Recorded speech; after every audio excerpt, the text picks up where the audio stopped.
Sheriff's Department and Public Safety personnel. I am going to turn it over for public comment. Thank you, Chairwoman Vargas. We have 13 requests to speak on this item, 8 in person and 5 requesting to speak by phone. Also note for the record that we received 2 e-comments, both in favor.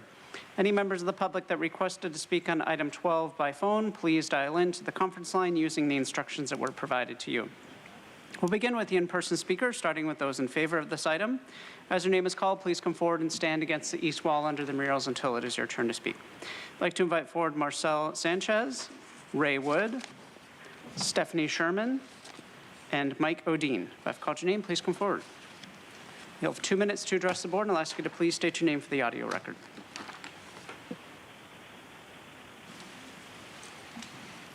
Hello, my name is Marcel Sanchez, and I am a proud SEIU Local 221 member who has worked for the county for 8 years. I work in agricultural weights and measures with the Integrated Pest Control Program. We support this item, but would urge you to expand its scope beyond sworn officers. I have 2 children of my own, both with busy schedules and their own challenges. I know how much of a struggle it can be to find or delegate care for them while balancing vital county work. While we agree that sworn personnel deserve support when they are squeezed between the demands of caring for children and full-time work, we also need support for childcare as frontline county employees. At the last supervisor meeting, we discussed how childcare issues can result in lower income families and single parents. We urge you to further this in this item and support all county employees in caring for our families. Please don't leave us out those of us providing direct service on the front line of the county. Thank you. Thank you. Next speaker, please. Hello, Supervisors. My name is Ray Wood. I'm a proud SEIU 221 member, and I work for the County of San Diego, the Department of Agriculture, Weights and Measures in the Integrated Pest Control Program. And while I support this item 100%, I would encourage you, the county, to expand its scope to all county employees, as its county employees are also in need of child care. I've struggled over the years with child care issues and have had to take time off, even leave without pay, to provide for my child care. My wife has had to take time off to work from home in order to provide child care. The struggle is real for all of us, and I would again encourage you to expand the scope to all county employees. Child care issue can and have resulted in family, especially women of color, having to leave their job to take care of their child care duties. We urge you to include all county employees in this and not to leave out any of your frontline employees. Thank you. And if I can quickly circle back to something, Supervisor Vargas, I grew up playing in the Tijuana River Valley. It was literally my childhood playground. And I'm really excited to hear that you guys are going to do something with it.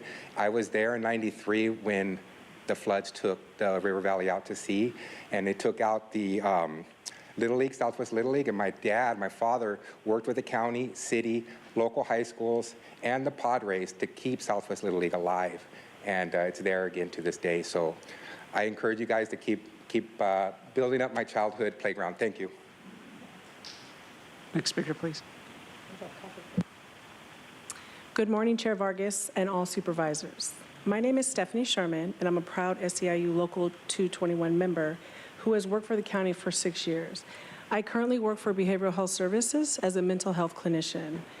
We support this item, but we urge you to expand the scope beyond sworn officers. Personally, when I was working at the county psychiatric hospital, beginning my career when the pandemic hit, I had no child care. I had to take a leave of absence, utilizing all my sick time and all my vacation. I struggled to balance working on the front lines while taking care of my small child. I even after had to take her to my parents' house and spending a lot of time away from her. While we absolutely agree that the sworn personnel deserve this support, because we know they're squeezed between the demands of caring for children and working on the front lines, we also need support for child care as frontline county employees. At the last supervisor meeting, we discussed how child care issues can result in lower income families, single parents, and women, especially women of color, having to leave our jobs to care for our children. We urge you to go further in this item and support all county employees in caring for our families. Please don't leave out please don't leave out those of us providing direct services on the front line. If we don't act now, by the year 2027, I have a caseload of 25 severely mentally ill clients, and their needs will go unmet due to a shortage of mental health clinicians. So we urge you now. Thank you. As the next speaker is coming forward, I'd like to invite the speakers in opposition, Mark, Truth, Bryant Rumbaugh, and Consuelo. I have one on support. Okay, thanks. How you doing? My name is Mike Odine. I'm the president of the Deputy Sheriff's Association of San Diego County. I'm here on behalf of the 2,291 sworn members of the DSA in support of this agenda item brought forward by Sheriff Kelly Martinez and Supervisor Joel Anderson to explore the feasibility of this child care services for San Diego County public safety, deputy sheriffs and public safety group employees. Despite increased recruitment efforts, our department continues to grapple with personnel shortages, impacting both sworn deputies and professional staff positions. Certainly there are many causes for our staffing challenges, but the high cost of child care and the difficulties that members with young families face in finding safe, quality, and affordable child care is a contributing factor that make our retention and recruitment efforts more difficult.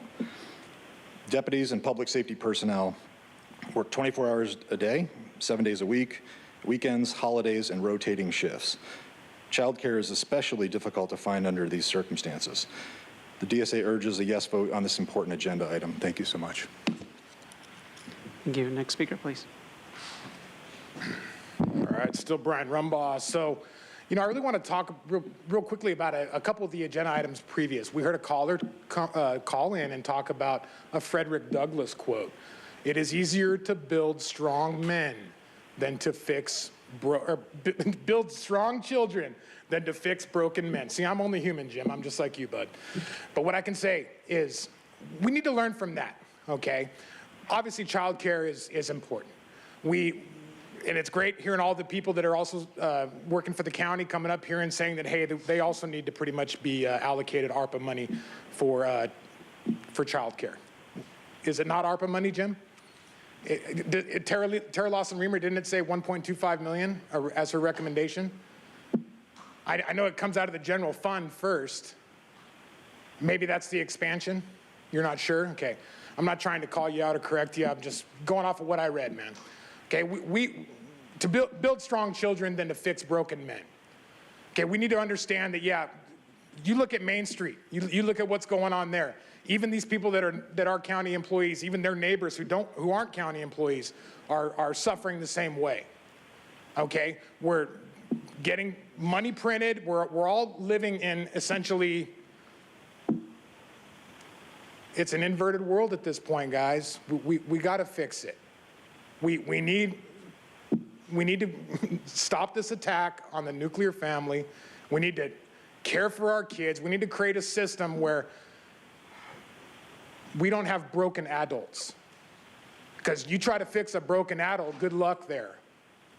It doesn't take much to drive around and see the degree of it right now. Okay? Jim, I really want to work with you to try to make some improvements, man. What, are you interested? Then why are you shaking your head at me? Next speaker, please. Thank you. Thank you.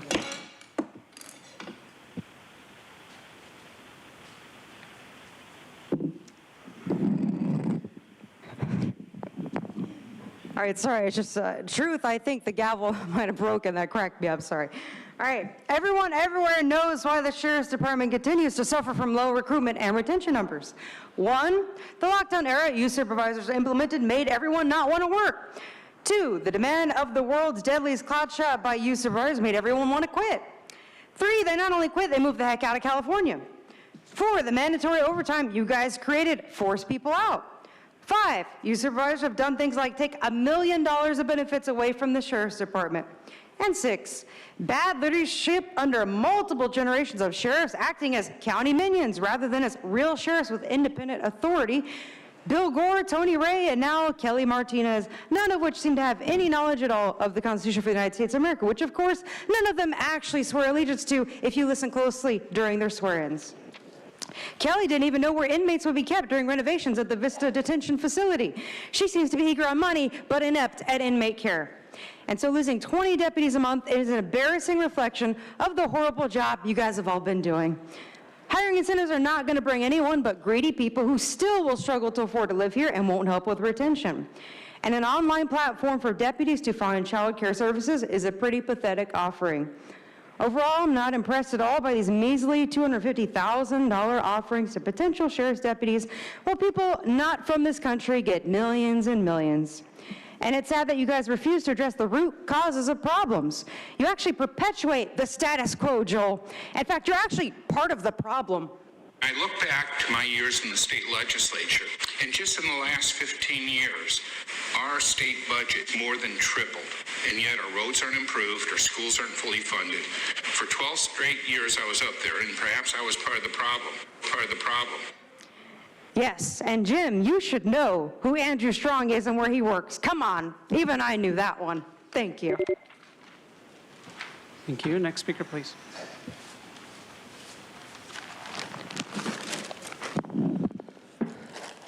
Mark, I'm not actually opposed to the sheriffs getting child care. And I know this is, you're trying to give them some kind of benefit to get them to stay here because they're just leaving in droves. So it's worth looking at other reasons why they might be leaving.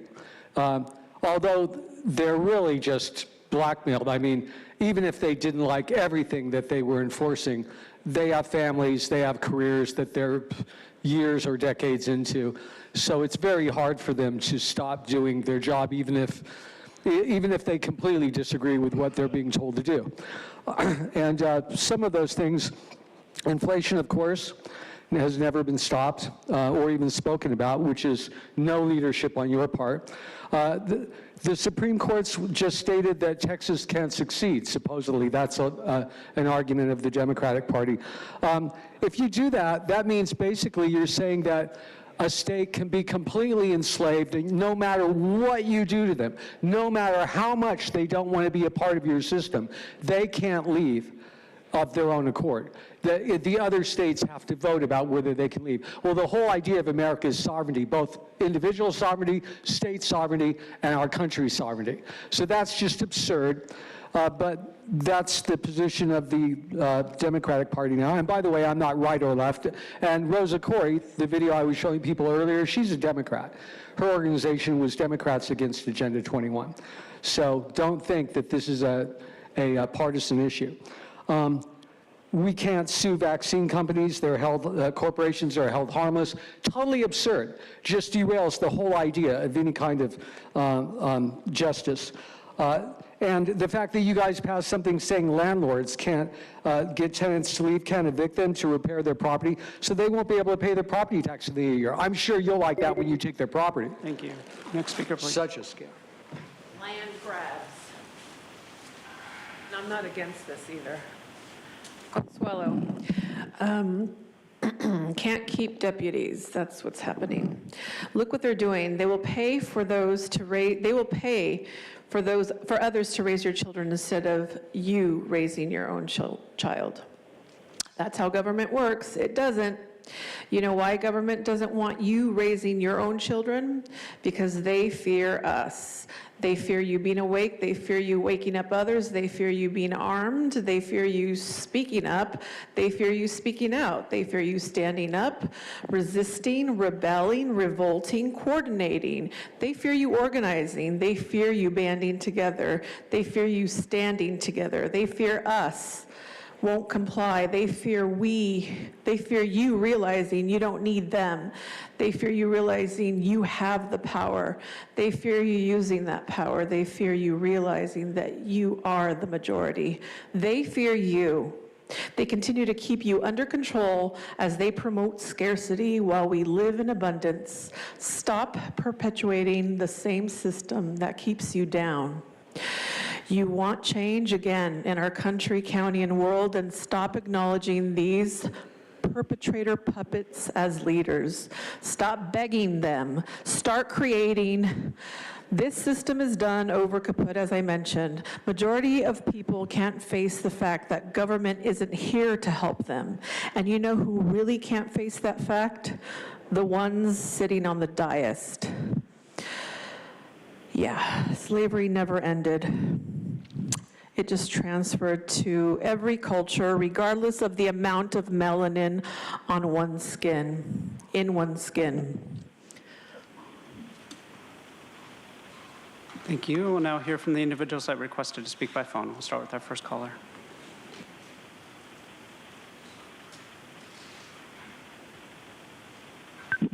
Hi, all opposed. I'm surprised that you're discussing child care when you say the main problem is overtime has had negative impacts on morale and health and wellness of deputies and staff. I mean, so I guess you'd rather have the kids do the, quote, overtime, and quote, away from their families. Not good. This is how to make broken adults, as previous speakers alluded to. The board letter says in 2022 and 2023, the Board of Supervisors took actions to support the Sheriff's Department recruiting and retention efforts by authorizing ... employee and family care support. So this begs the question, why has this not worked after 2 years? Why do we need to spend more? I do not think that we need a $250,000 study when the need for some sort of child care is reasonably clear. Just stop the existing family care support and have subsidized child care. Why waste taxpayer money on another study? Thank you. Thank you. Now hear from the next caller.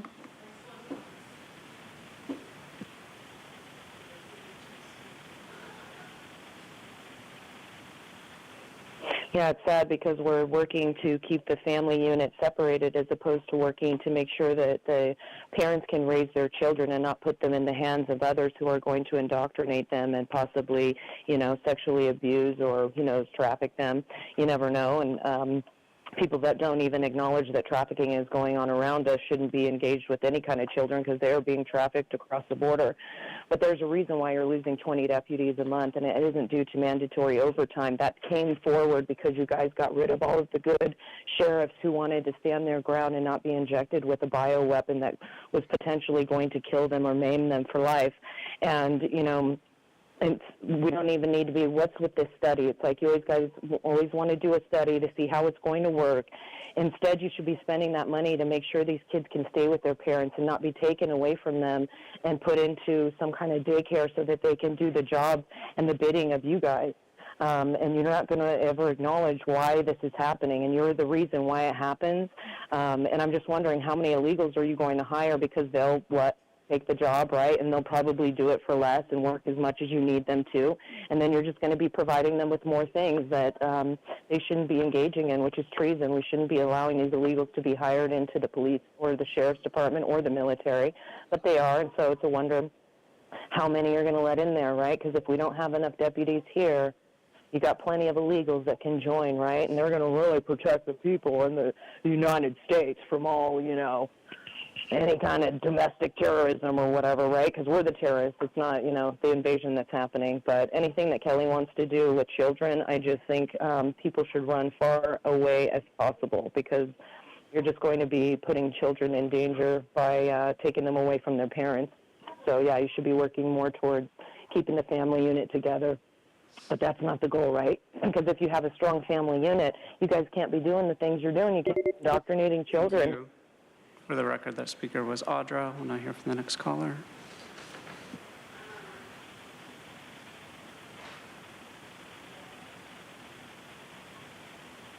Pam, number 12. I'm a no and a yes on this. Every person in the county has shortages in the sheriff's department. 7 hiring incentives were listed. Only 3 reasons contributing to the continued personnel shortages. housing shortages, high costs, lack of child care, and competition with other law enforcement. I'm a strong proponent of law enforcement, and I believe they should be provided with necessities and performance and their own safety as they serve the community. But now there should be consideration of other factors, probably are, contributing to personnel shortages. First and most importantly, the philosophy and ideology of Sheriff Martinez and the overall department. The sheriff is an elected official. Is the U.S. Constitution and the safety of the people put first and foremost? Another factor is the environment of the jail system and deaths of inmates. And, of course, California laws that are unfavorable to law enforcement. The study should look at no to spending $250,000 for a study. There are hundreds of probably with so much time on their hands, they can go around and ask people their opinion about child care. Yes to confirming the specific need for child care and addressing the issues I mentioned. Then present the new information to the board for final determination.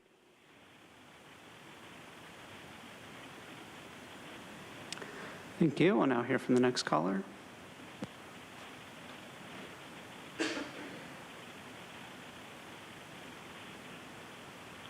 Good afternoon. My name's Alicia Shirley. I'm a proud SEIU Local 221 member who has worked for the county for 13 years. I work in the Youth Probation Department.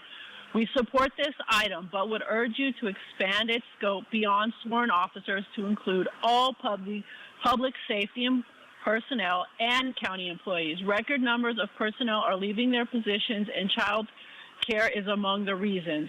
Many of us are stuck between wanting to serve our communities and work to just be able to cover the high cost of child care. We urge you to go further in this item so that we are not forced to choose between providing service on the front lines and affordable child care for our children. Please expand the scope of item number 12. Thank you. Thank you. Chairwoman Vargas, that concludes public comment on this item. Thank you. Supervisor Desmond? I'm sorry, Supervisor Anderson. Thank you, Madam Chair. First of all, I'd like to thank Sheriff Martinez for working with me on this board letter. This board continues to highlight the issues of recruitment and retention, which is why Sheriff Martinez and I believe that this feasibility study related to child care services for our Sheriff's Department and Probation Department, public safety personnel, is another step in the right direction. We all know that we're losing 20 officers a month. Our recruitment's not up, and I think one of the concerns that we all share, and I don't mean to speak for anybody, but if nobody shows up to run the jails, what do we do? When nobody shows up, when I call 911 living in the unincorporated, what do?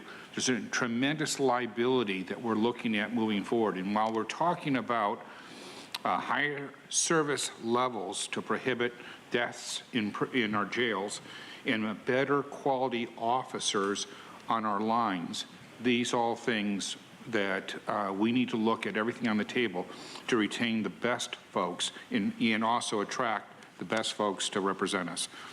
I'm also very grateful to the letters of support from the Deputy Sheriff's Association, the San Diego County Probation Officers Association, and our child care agency, Tutoris, for their letters of support on behalf of this board action.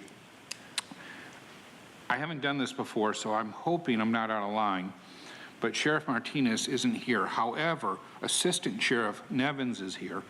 Can I turn this over for them to speak on behalf of the board letter at this time? Yes, I can invite them to come over.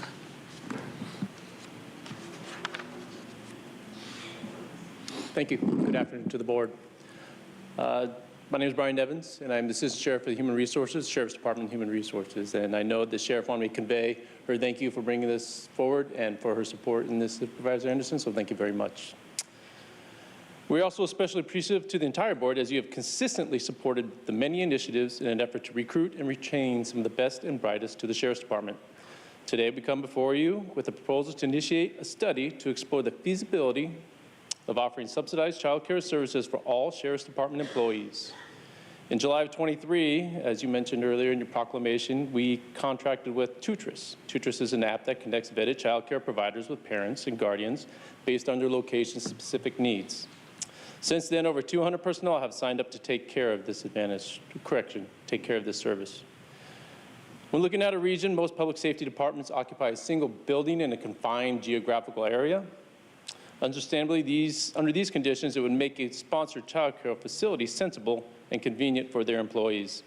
However, as you guys know, more than anybody, our circumstances are vastly different. Our personnel work day and night in all corners of the county's 4,200 square miles, often traveling to many locations in a single shift. For this reason, a dedicated child care facility would be impractical and most likely inaccessible to the majority of our staff. It is very encouraging, though, to see public safety personnel's child care needs are being recognized by all levels of government. Unfortunately, those without specific knowledge of our county may not understand the unique circumstances of Sheriff's Department's personnel have when considering the need for the varied locations and flexible hours. With today's board action, we can use a formal study to highlight these many nuances and dynamics for public safety personnel and explore the practicality of offering subsidized services. As Chairwoman Vargas and Vice Chair Lawson Reamer have expressed in their child care blueprint, the child care industry is a well-trained and very valued profession where Sheriff's Department personnel frequently trust their loved ones to their care and growth. It is our hope with this board action that this will lead to a benefit that will build on that trust-based relationship while helping to retain and attract critical personnel and provide access to convenient, safe, and quality child care services. Again, thank you, Supervisor Anderson, and thank you to the entire board for your consideration. And that is my motion. You got it. Supervisor Desmond? Thank you, Madam Chair. I will second the motion if it hasn't been already. But and I just kind of want to reiterate what Supervisor Anderson said and our deputy or officer said. Anything we can do to retain the best and brightest, I think, for law enforcement in the region, we should consider it. Absolutely. There's enough stress and anxiety, I think, just being on the job, wearing the uniform and the badge and being out in the community. There's enough stress there. If we can relieve some of the stress at home by providing help with the child care, I do think this is a very critical and valid effort. I'd like to, and I know hearing from our other union members, SEIU, let's see how this works at the Sheriff's Department and may potentially expand it. So I'm open to that, but absolutely, I think we need the Sheriff's Department. We need this sooner rather than later. Thank you. Thank you. Supervisor Anderson, as you heard from some of the folks today, I was wondering if you would be willing to accept an amendment so that we can have a second recommendation that focuses on adding an evaluation for a feasibility study that offers subsidized child care for the rest of our county employees. Something that could be a phase-out approach. I know that there is funding that was allocated from the different departments to be able to do this particular study, so I don't want to deter that, but I think it would be important to also be able to, as you said, as part of our blueprint, really think about how do we expand this for the rest of our employees. And I know that in the past that we've done some assessments of our employees, and some of them want either vouchers or call it stipends, right? And instead of actual facilities. So I appreciate the fact that we're going to go back and really ask them the questions. And so if you would be amenable to that. Madam Chair, I'm more than happy to do that.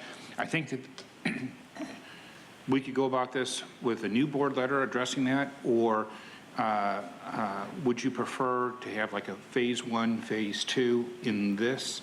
And the reason why I present that is the concerns for our employees, while they all have child care needs, they don't have a 7/24 job. The uniqueness of the sheriffs, and the other issue is the timeliness, because as we lose 20 officers a month, we're at legal risk of underperforming our jobs. So I don't want to do anything that would slow down this study. Yeah. Does that work for you? So I think that's what I'm saying. I do want to I don't think we should do another board letter because I think it'll take us more time. And I think it could be clear that, the first phase, so first phase, you're doing this work. I'm going to ask, if it's okay with you, I'll ask the interim CAO. I have a hard time with, let's call you CAO. Is it possible to do the work parallel, right? I don't think it has to be one or the other. We can begin to address the other issue. So your recommendation moves forward, and then the other parallel work starts, you start doing that work so that we can move forward, right? Absolutely. Before you start, are you thinking that we would use the unassigned fund balance to fund all of this? Well, Supervisor Anderson, we would need to identify the funding for the larger expanded, and understanding that you want to make sure that we're moving forward with the public safety analysis because that funding has been identified by the departments. If we're able to work on them parallel, we will, but if we need to come back to you for purposes of budgeting, we will do that as well. That sounds fine with me. I'm good with it if my second's good with it. I just want to make sure it doesn't dilute the effort for the Sheriff's Department. It will. Okay, that's fine. Well, it won't, right? It will not. I'm on it. Supervisor Montgomery Stepp. Thank you so much, Chair. I want to thank Supervisor Anderson and Sheriff Martinez for leading on this. I recall at the City of San Diego going through this process with the San Diego Police Department because of the very specific needs of childcare. So good to see this effort going forward. We know we have one of the most expensive regions, if not the most expensive region at this point, along with all of the expenses that go along with living in San Diego. So happy to support this effort. I just want to point out, though, is with the first phase, thank you for the amendment, Chair. Gladly support that. And for our SEIU members, and other folks who came out to describe the conditions of their work as well. Thank you for that additional perspective. Want to make sure in this first phase, though, that some of those folks will actually be included in the first phase. I had a question about this study being intended for all public safety, whether it's intended for all public safety employees or only sworn officers or officials. In the fiscal impact statement, it does say that probation and other county public safety personnel would be included in that first phase because of the conditions and hours of their jobs. I just want to verify that. Well, when we did it, I wanted to give the study the ability to come back and say we need to include public defenders, DAs, investigators, but I wanted the study to come back and tell us what the scope should be best. Understanding that right now, we have a lot of lawsuits in the jails. We're forced mandatory. Look, I don't know about anybody else, but you make me work mandatory hours and I'm doing a 12-hour shift, I'm not as sharp as when I start my shift. And so looking at the liability, I wanted to make sure we met that liability first. But I'm very open, and I didn't want to so narrowly define it because we do have recruitment issues in some of the other departments that deal with this. So I didn't want to narrowly define it, but I wanted to give the flexibility to see what makes sense. That's kind of a nebulous answer, but I hope it works.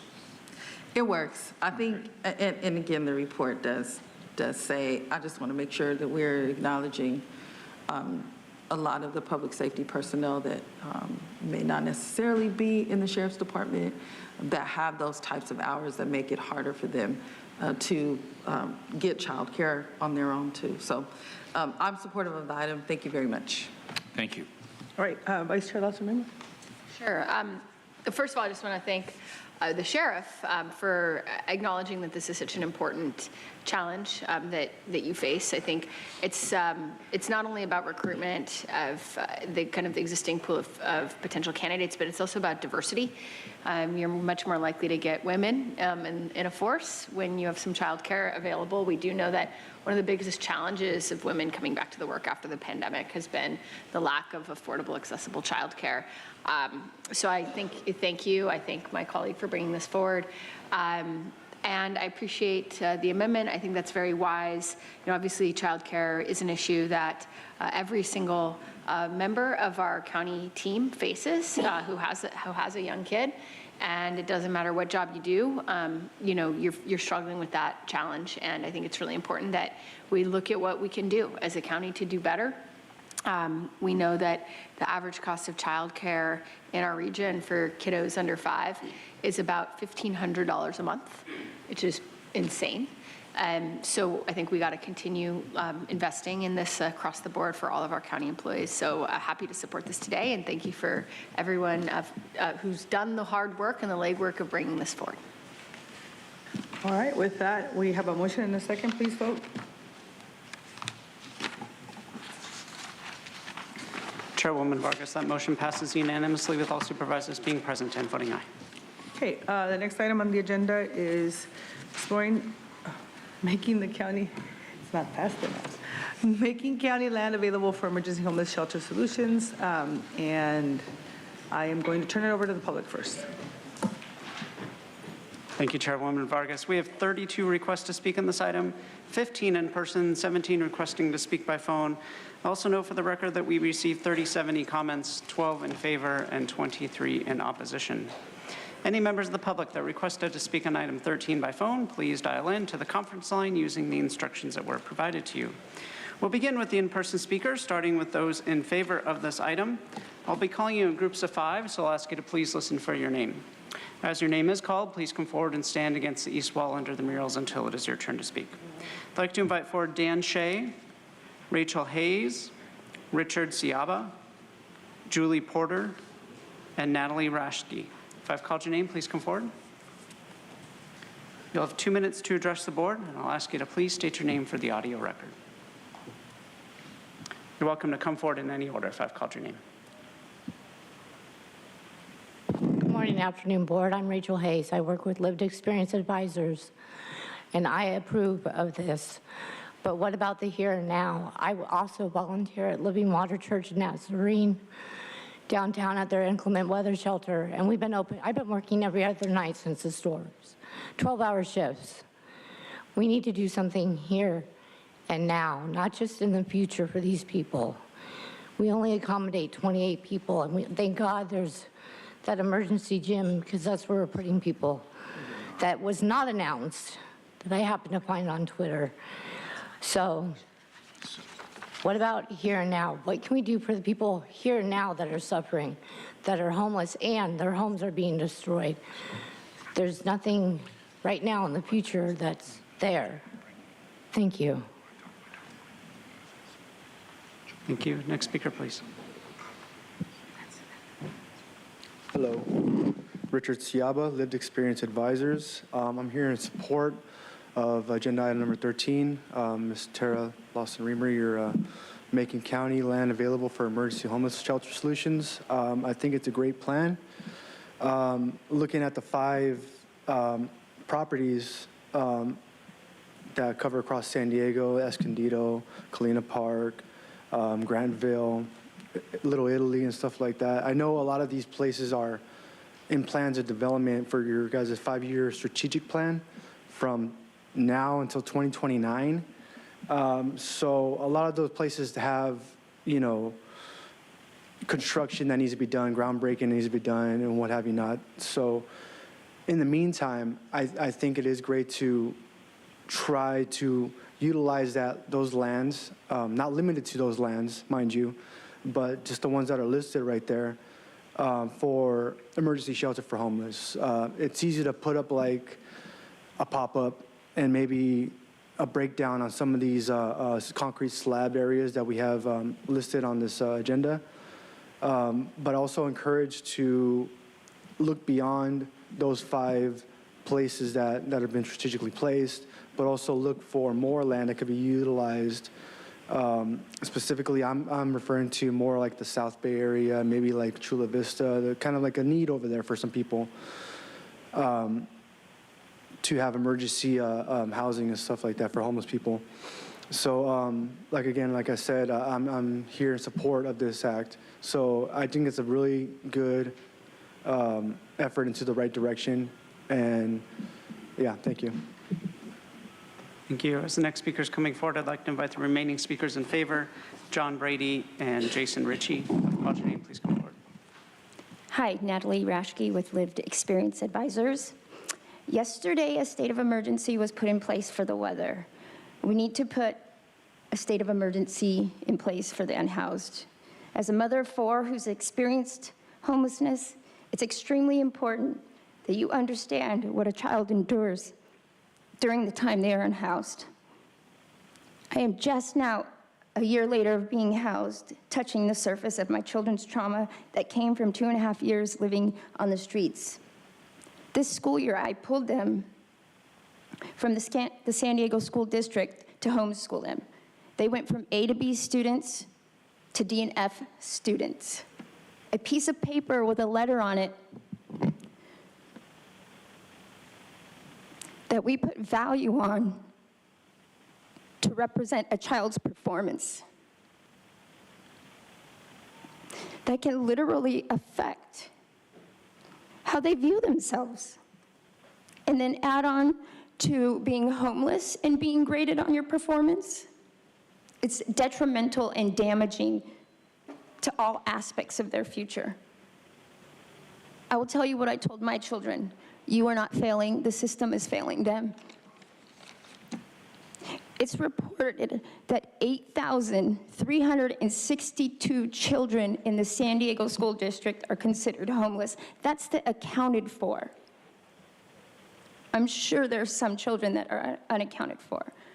There's that saying, it takes a village to raise a child. I assume that most people have someone in their life that they refer to as family that has no biological relation to them. We need to be that village. I support this item, but they need support now, not 2 years, 4 years. It's now. 2 years, 4 years, too late. Thank you. Next speaker, please. Thank you, supervisors, for hearing me today. My name is Julie Porter. I am with Lived Experience Advisors, and I agree we need action now. Of course, I support this item, but we need action now for the countless of homeless people that are out there, like children. They need to be inside. They need structure. So I want to repeat, we need action now. Hopefully open up some hotels and motels might work, only a suggestion. But I just want to repeat again that I support this agenda item, and thank you for hearing me today. Thank you. Thank you. Next speaker, please. Good afternoon, Board of Supervisors. My name is Jason Ritchie. I'm a local filmmaker, an artist, and advocate for homeless awareness. And I have some lived experience with that myself. I'm here to support agenda item 13. I think it's a great idea to use these vacant lots and buildings that nothing is being done with them, they're just standing there empty. And we have a need, the homeless have a need. This rain has shown us that there's a need for emergency shelters.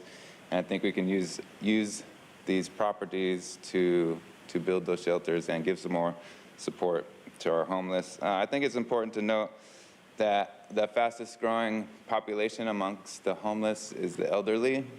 And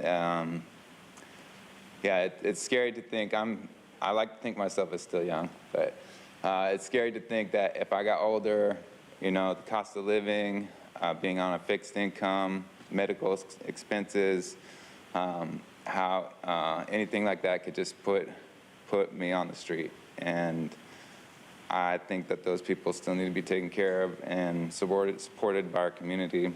And I know that we're a rich county, in a rich state, in a rich country, and I know we can afford to do it, so thank you. Thank you. I'd like to invite forward the speakers in opposition of this item. Again, I'll be calling you in groups of 5, so I'll ask you to please listen for your name. I'd like to invite forward Dane White, Mark, Truth, Bryant Rumbaugh, Consuelo. I've called your name. Please come forward. Again, you'll have 2 minutes to address the board. Please state your name for the record. Good afternoon. Thank you for having me. My name is Dane White. I am currently the mayor of the city of Escondido.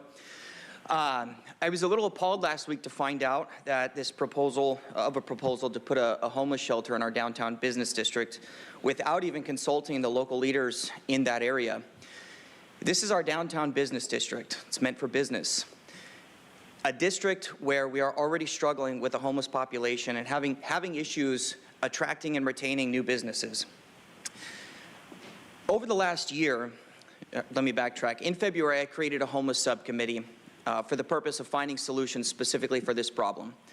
Over the last year, we've developed 4 pretty significant policy changes for the council, and at the same time have been touring homeless shelters, pallet housing locations, safe camping sites, safe parking lots, finding solutions that work in other cities and don't work, and we believe we found a model that will work.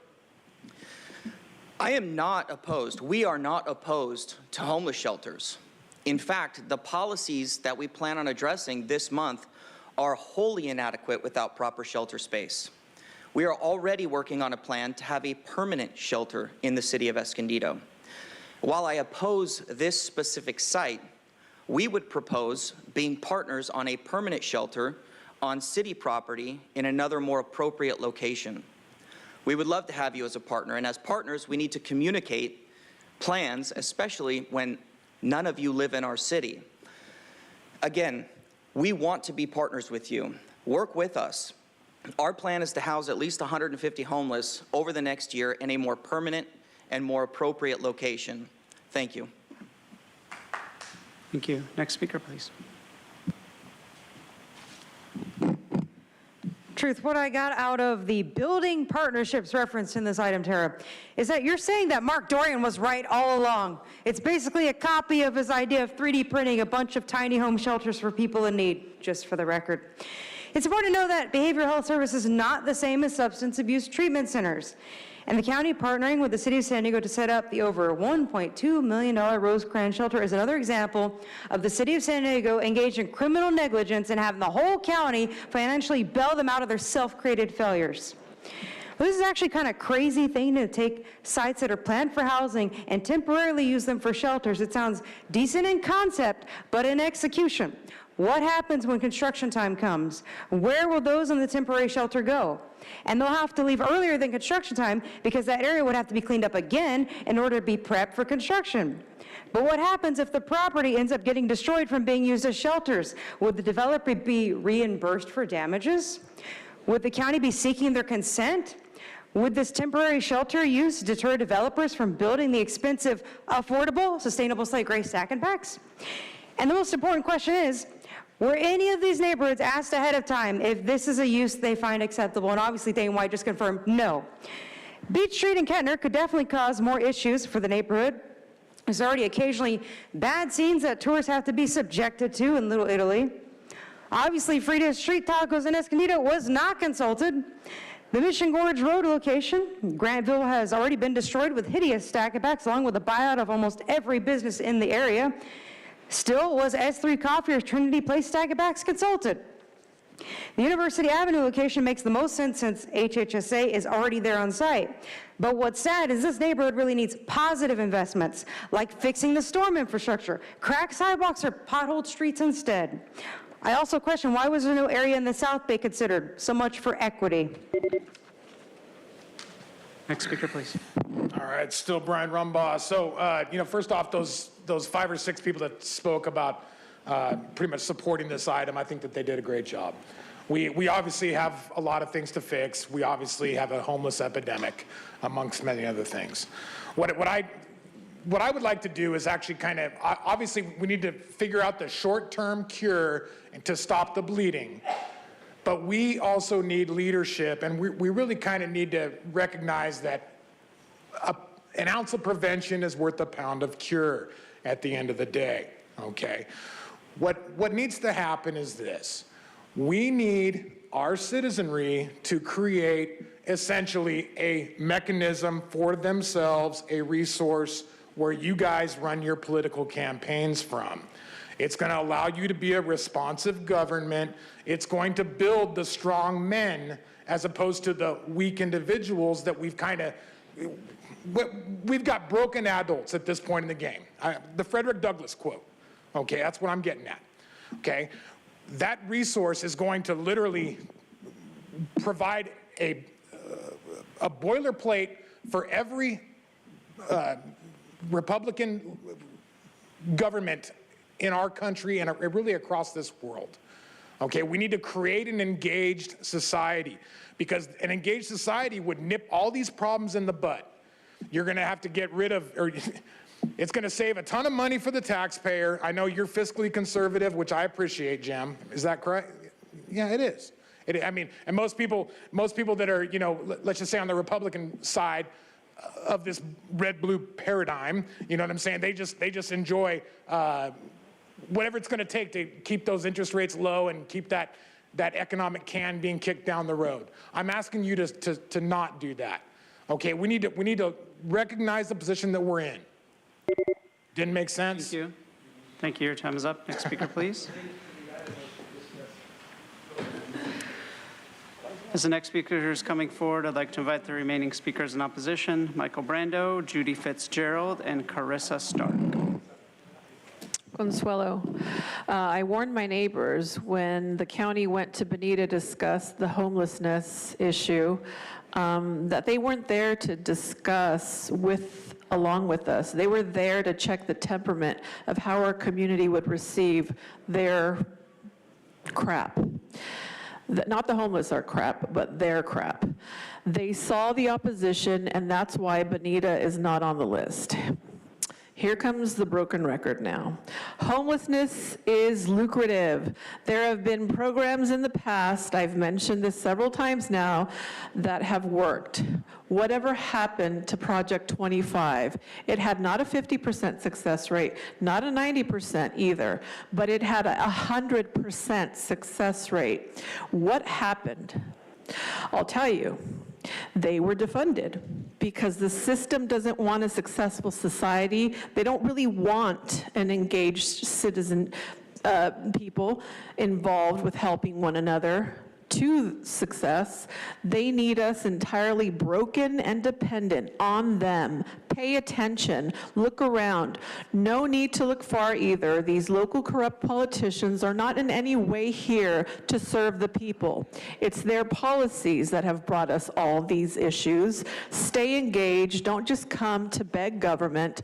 They'll never be the solution. We are the solution. They work hard to keep us divided, that's all. We are living in a time where we're all being screwed, and only a few are awake enough to see it. We blame each other instead of the true culprits, government. Wake up, humanity. Remember who you are. Things will only get worse if you stay idle.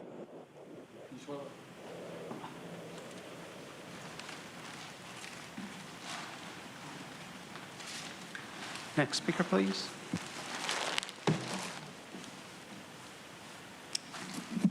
Mark. Okay, so Joel said 80,000 migrants were released in his area. Of course, that's a huge problem for homelessness, on top of the people that are already homeless because of the inflation you guys will not address, stop, or even mention, even though it's a known fact. A fifth grader could solve it. And if people see the Zeitgeist film I held up a while ago, that for 15 minutes, anyone in the country would know. So now, what you really need to think about is how these people really are doing these low-income housing. There are investment groups. The investors make money. They make a profit off of this. The county will usually lease or sell land to them. For one, maybe two-bedroom apartments, mostly one-bedroom apartments, the cost is $450,000 to $500,000, $500,000 per apartment. By the way, I've told you many times, Appy's Core, you can 3D print 1,200 square foot homes for around $10,000. $10,000, $500,000. Is that ringing in anyone's ear? Okay, so on top of that, they make the low-income people pay a third of the rent. we taxpayers are subsidizing 2/3 of the rent. Why don't you just have no one pay the other 2/3 and let them have it for 1/3 of the rent if you want to help them and help us? Why? Because you're a corporation for you. Helping the corporation with your CEOs and all of your advisors and consultants making a fortune with your salaries, like Nora looking down right now. She makes what, maybe 300,000, who knows what she's, I'd say probably around 238,000 a year. She also does Sandag. Meanwhile, we're just not doing well. We're not doing well at all. The corporation is there to make money, and it's completely opposed to helping the people, by, of, and for the people. You shouldn't stand for it, peacefully. Next speaker, please.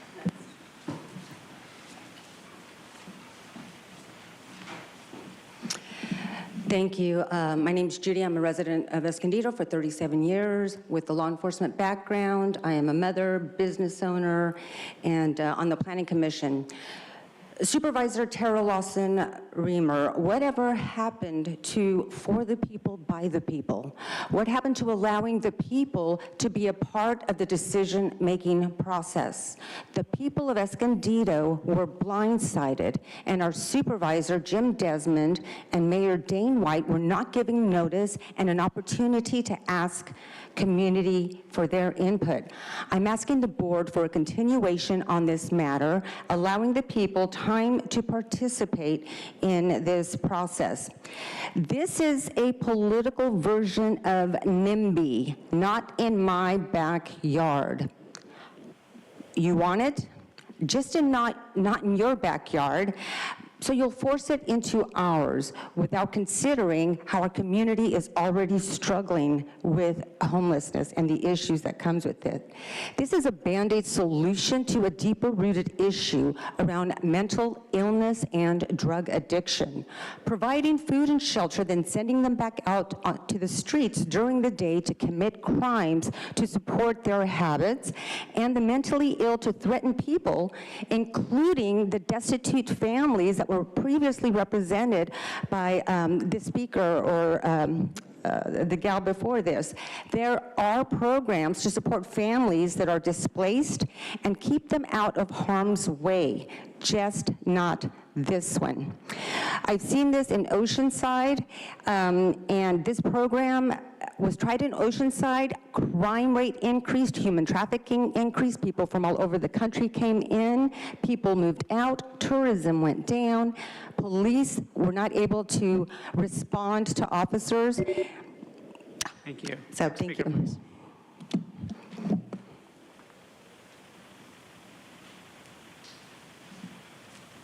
Final call for Carissa Stark and Michael Brando.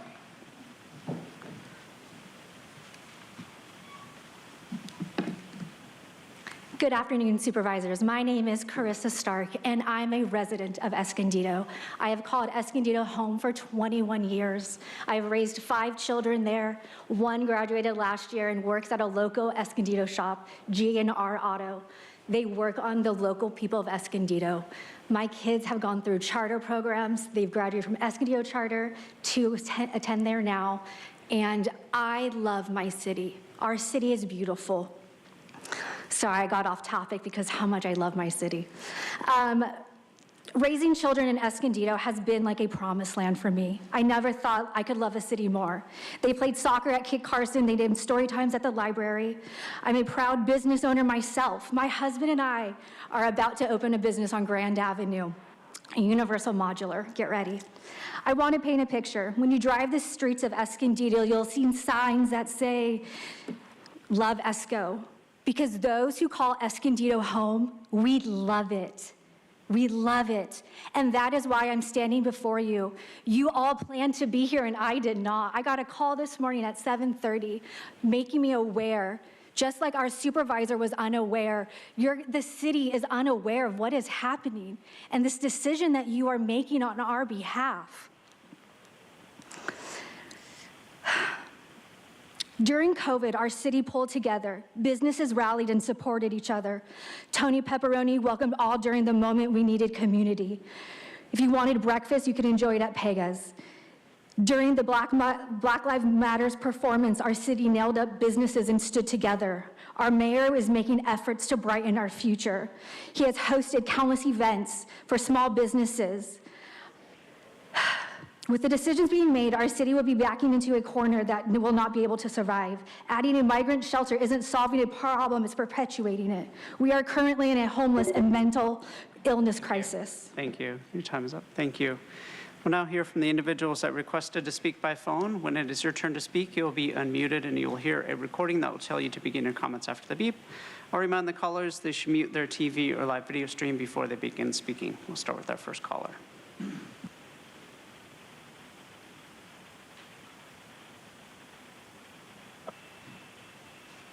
Hello, my name is Kim Miller, and I am asking for your support today for Chair Lawson Reamer's proposal to evaluate and make available county-owned land for emergency shelter solutions. The unsheltered homeless population in San Diego continues to grow beyond our capacity to get people off the streets and into permanent housing. Over the last few years, the county has stepped up in meaningful ways, providing emergency shelter options that have been successful. The county should attempt to recreate these models where and when it can. I work with the Lucky Duck Foundation. The Lucky Duck Foundation has proven to be a strong community partner and is committed to continuing its support by deploying their resources quickly to activate any county-owned land in an effort to get more San Diegans sheltered and reduce homelessness in our city and in the county, North County specifically. Some of these properties being proposed may be designated for future use. But until then, we could and should be using these properties for temporary emergency shelters. We need to work together, the cities, the county, and private philanthropy, to create as many options as possible to get people off the streets. Homelessness is a regional problem and needs a regional solution. Thank you. Thank you. Now hear from the next caller.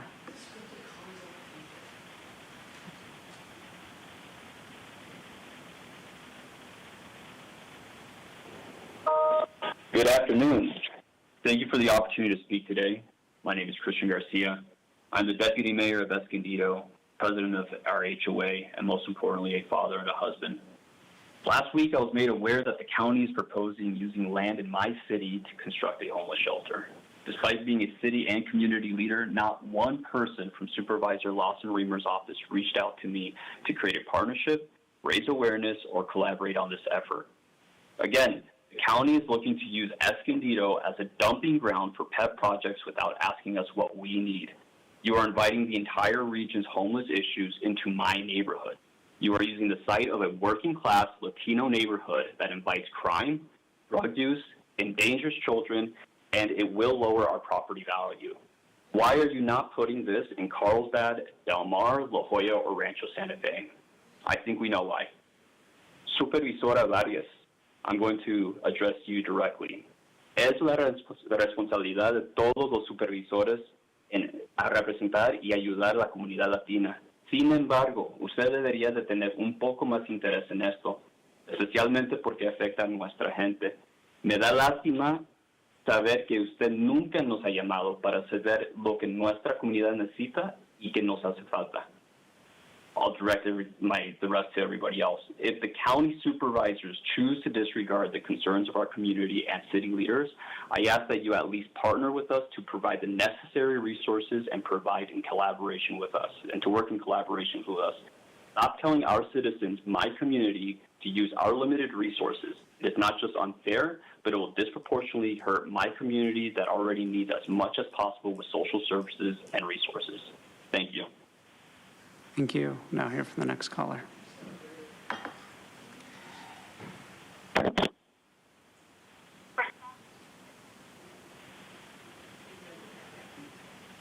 Hi, Pam. No on 13. Oh, and Dr. McDonald, glad to see you've recovered. Here we go again. Hooray for ARPA funds to pay for the crisis this board worsened with lockdowns. There was an agenda item a few months back unanimously agreeing to assess all NGOs and county programs for homelessness to identify successes versus failures, duplicative services, etc. This report should be forthcoming soon. Therefore, no new ideas move forward until this report is revealed. But of course, this agenda item will be affirmed. The immediate focus must be the new homeless created on January 22nd, 2024 by the floods caused by the apparent lack of action by the City of San Diego. The city ignored years of multiple requests by citizens to clear the storm drains. The city declined, refused, ignored. Choose a word. Monica, what term would you use to confirm the reason for lack of response by the city? You were on the city council until December 4th, 2023.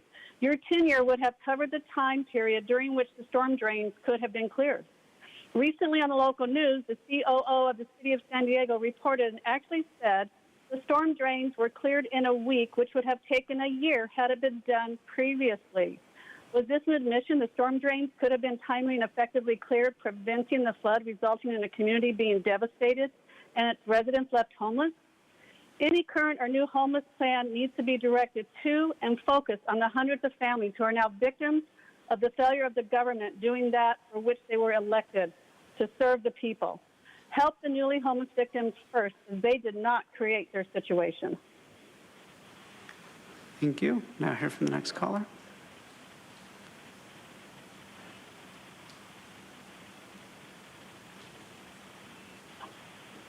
Good afternoon. I'm Sandy Muskowski with Lived Experience Advisors. We have new San Diego County residents entering our homeless services systems every day. Up to 55 new residents are becoming homeless for the first time. And adding more shelters for this need is imperative. The majority of shelter options in San Diego County are in the city of San Diego and in downtown San Diego. We need to provide options for residents that are becoming homeless throughout all regions of the county to be able to shelter where they live. I lived in multiple shelter environments in central San Diego while I was living homeless, including the Convention Center shelter during COVID, which is a high-density resident shelter that had very minimal staff due to the circumstances of homelessness. And this made the environment both stressful, volatile, and violent for residents and staff alike. I have been housed now for going on 3 years, and I am still recovering from the traumas that I experienced while living homeless. This emphasizes the need for a diverse array of shelter types to service a diverse array of needs of residents that are living in homelessness. That would include non-congregate shelters, and every shelter type needs to include extensive on-site services for the diversity of the needs of the residents, like the extensive services that were provided at the at the Convention Center shelter during COVID. And we also need to include and prioritize high-quality staff paid a living wage and a depth and breadth of supportive services to lift all of these shelter residents through their journey of homelessness with love and hope. Thank you. Thank you. Now hear from the next caller.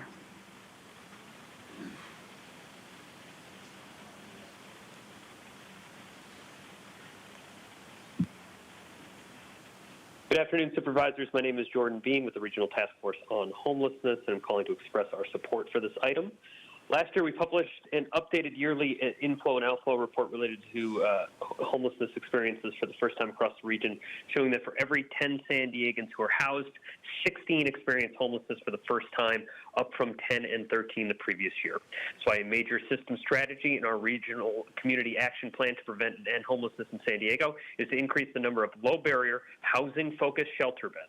RTFH fully supports a rapid expansion of shelter across San Diego County on county-owned land to help people in our region find stability while on a path to permanent housing, the only way to truly end someone's homeless experience. As we push for the housing we need, we must continue to leverage every tool in our toolbox to get people into shelter and on the path to ending their homelessness. I urge your support for this proposal. Thank you very much. Thank you. Now hear from the next caller.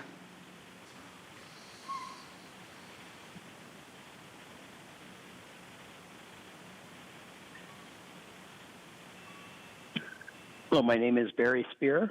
I am a resident of the city of Escondido for over 20 years and a member of the Planning Commission. I am completely opposed to Supervisor Tara Lawson-Remmer's proposal to, to sneak more homeless to Escondido through yet another service center in Escondido as a token gesture to benevolently be championing the homeless cause. There is no homeless crisis in North County, San Diego. The crisis is in Escondido. In the next door city of Poway, just south of us, homelessness is down 91%. The other next door neighbor, San Marcos, down 83%. In coastal North County cities of Carlsbad, Encinitas, Del Mar, Solana Beach, homelessness has decreased. While in Escondido, homelessness continues its trend, has increased by 67%. Why? It's the field of dreams. In 2018, the Board of Supervisors funded yet another shelter in Escondido, resulting in a 56% increase in homelessness, which then brought the associated increases in crime around the service centers. And now you have the gall to propose yet another service center for homeless in Escondido. Your efforts are making the city of Escondido the county's field of dreams. You build it here and they will come. All of the cities that provide services result in increases in homelessness, making the service providing cities homeless magnet cities. Escondido already provides a disproportionate percentage of homeless services. Why are you not proposing to provide services in Encinitas where you live? If you want to do so much good, why not start where you live, where little to no services are provided?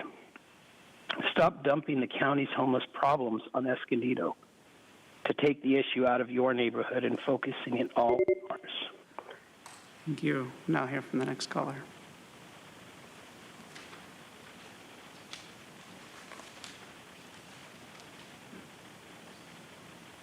Good afternoon, Supervisors. Thank you for my name is John Brady with Lived Experience Advisors. I think many of the members of our organization have spoken ahead of me and done an eloquent job discussing the many reasons why we need additional land for shelters.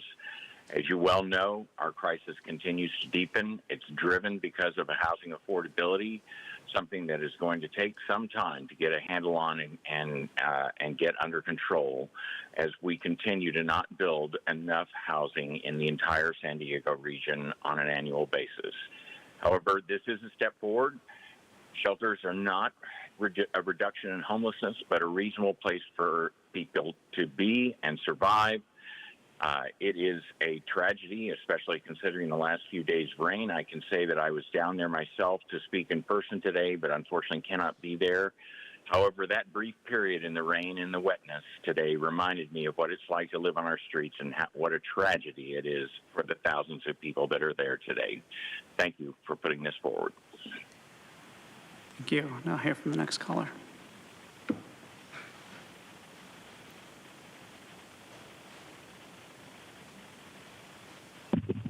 All about. The recommendation is to conduct a preliminary screening of opportunities to utilize county-owned sites for temporary emergency housing. We don't need another preliminary screening. As one speaker said, we need action now. Several of these sites are already being used for housing. I wonder if there are any preliminary site visits or are these in the nature of pipe dreams. The good news is that I'm sure the county has surplus land. If this homeless crisis is now an emergency, why don't you devote some of the land you buy for Parks and Rec? The Kettner and Beach site is too steeply sloped for an overnight stay and wouldn't be developed until 2026 anyway. The other 4 sites are being developed already, so these would be contract mods.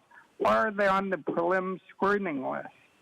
A lot of these issues could be resolved by contacting the developer even before any formal screening list or visit or RFI request for information. And, it would probably be free too. Shame on you for not consulting with the affected people in Escondido. Ms. Due process. Thank you. Thank you. We'll now hear from the next speaker.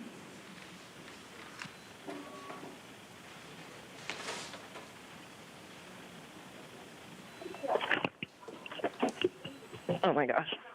Yeah, this is such BS because you guys will sit here and, facilitate the trafficking of human beings across our border and give them anything and everything that they possibly need in a very, very, very fast fashion. And, so no one can see it. We don't want them going out on the streets. And so you can make sure that they are getting where they need. They have transportation, they have health care, they got whatever. But then when it comes to the homeless and even the people who have now recently become homeless, it's a study. We're going to do a study. We're going to spend $90,000 of ARPA funds, that's for COVID, for a study because we failed miserably at providing what we need for our community. And then you'll wait and wait and wait, and then maybe they'll have something, maybe they won't, and then you're going to possibly be using sites for housing to use for temporary shelter, so you're always getting in your own way of doing what you need to do to make sure that you're providing things for the people, but you can see where your agenda lies, because your agenda is not to help the people. If it was, you would help them just as quickly as you are all these illegals crossing and that we're trafficking and paying to do it. But you won't, because you're like, we got to do a study and we got to make sure that like this place is okay. Well, I'm pretty sure you don't need a study for Escondido when they've already told you that's not what they want. And you guys are sitting here arbitrarily going into all these other communities and acting like you're doing something good when in fact you're actually putting those communities in, worse off states because you're not even like engaging with them. You're just acting like we're just going to put it there. We just got to do what we got to do.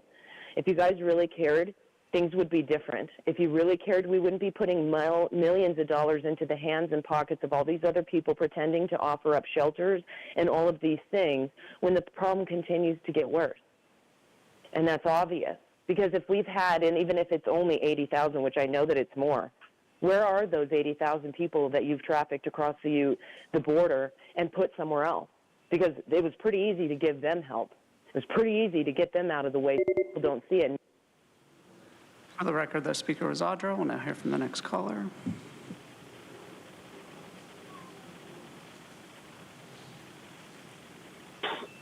Good afternoon. My name is Dan Shea. I'm with the Lucky Duck Foundation, and I'm here in support of this measure.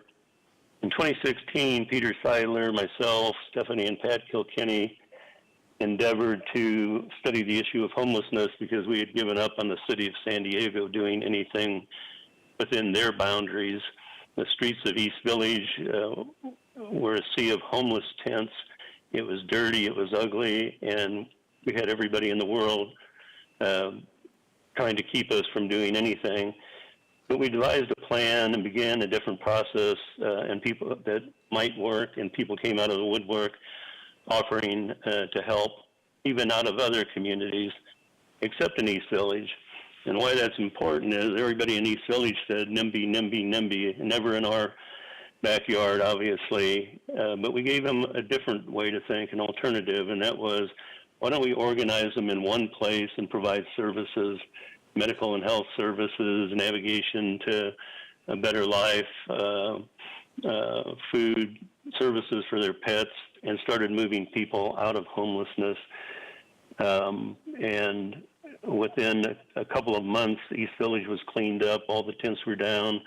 We took off the streets, in total, about 670 people, if I remember right, and started moving them along. And it didn't cost very much to the city of San Diego. Medical care was provided free, the food was provided, offered for free, I should say, and the pets were taken care of by Helen Woodward Pet Center at their own expense. So we showed that there was a different way to do it. It worked well for a couple of years, and then COVID came along, and we went back to things being worse than they've ever been before. My purpose of telling this story is just to say there is another way to do this. Thank you. And Chairwoman Vargas, that concludes public comment on this item. Thank you. Vice Chair? Thank you very much. So I think when we have these conversations about homelessness, it's really important to look at all the different facets of the need and the solutions that we need to be bringing to bear. And we know that every night in our county, only about a fifth of the people who need shelter are able to access shelter. We have a dire shortage of emergency shelter beds in the County of San Diego. And I'm very proud that since 2021, this board has made tackling homelessness a top priority. We've gone from 0 beds to over 900 county-supported shelter beds. But we have to do more, because although 900 is a heck of a lot better than 0, we still have hundreds and hundreds and hundreds of people unhoused on our streets every single night who need and deserve a place to sleep. So I want to talk a little bit about the purpose and the intent of this board letter, and really why I brought it and what I hope to accomplish. A few years ago, my colleague, Supervisor Anderson, proposed that we take a look at county sites and see what kind of county sites we have that could be available to do emergency shelters, to build emergency shelters. And when I went and I asked county staff, where are we with that inventory, with figuring out where are we, what county sites could be available for county shelters, we hadn't made a lot of progress. So I thought it was really important that we bring this back and we get really focused and we say, hey, this is serious. This is an emergency, and we need to move as quickly as possible to find some sites, find some county land where we can get some shelters up. And we know that this approach works. At the Rosecrans site in my district, we put forward county-owned land. We partnered with the Lucky Duck Foundation, and within a matter of months, we had a shelter up that serves over 150 people every single night. So we know the approach works. We know that when we lead as a county, when we identify land, when we make a little bit of investment on the front end to make these sites available, and we do the outreach to our partner organizations, we can get shelters up and we can get them up quickly.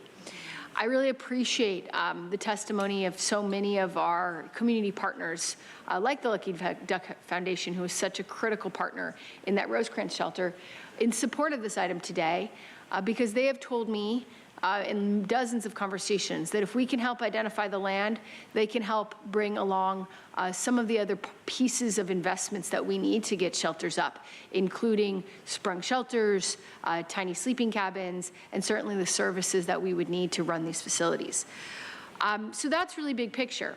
But we also have to acknowledge that a lot of these sites, a lot of the county sites, there's also been a lot of groundwork laid for other important investments, other important initiatives, particularly around affordable housing, that we're really excited about, that I'm really excited about, that are going to be built on sites in the near or far future. So the purpose of this board item is to say to our county team, hey, let's take a look. Let's take a look at county land that we could quickly and easily and relatively cheaply make available for county shelters and for emergency shelters for our unhoused population.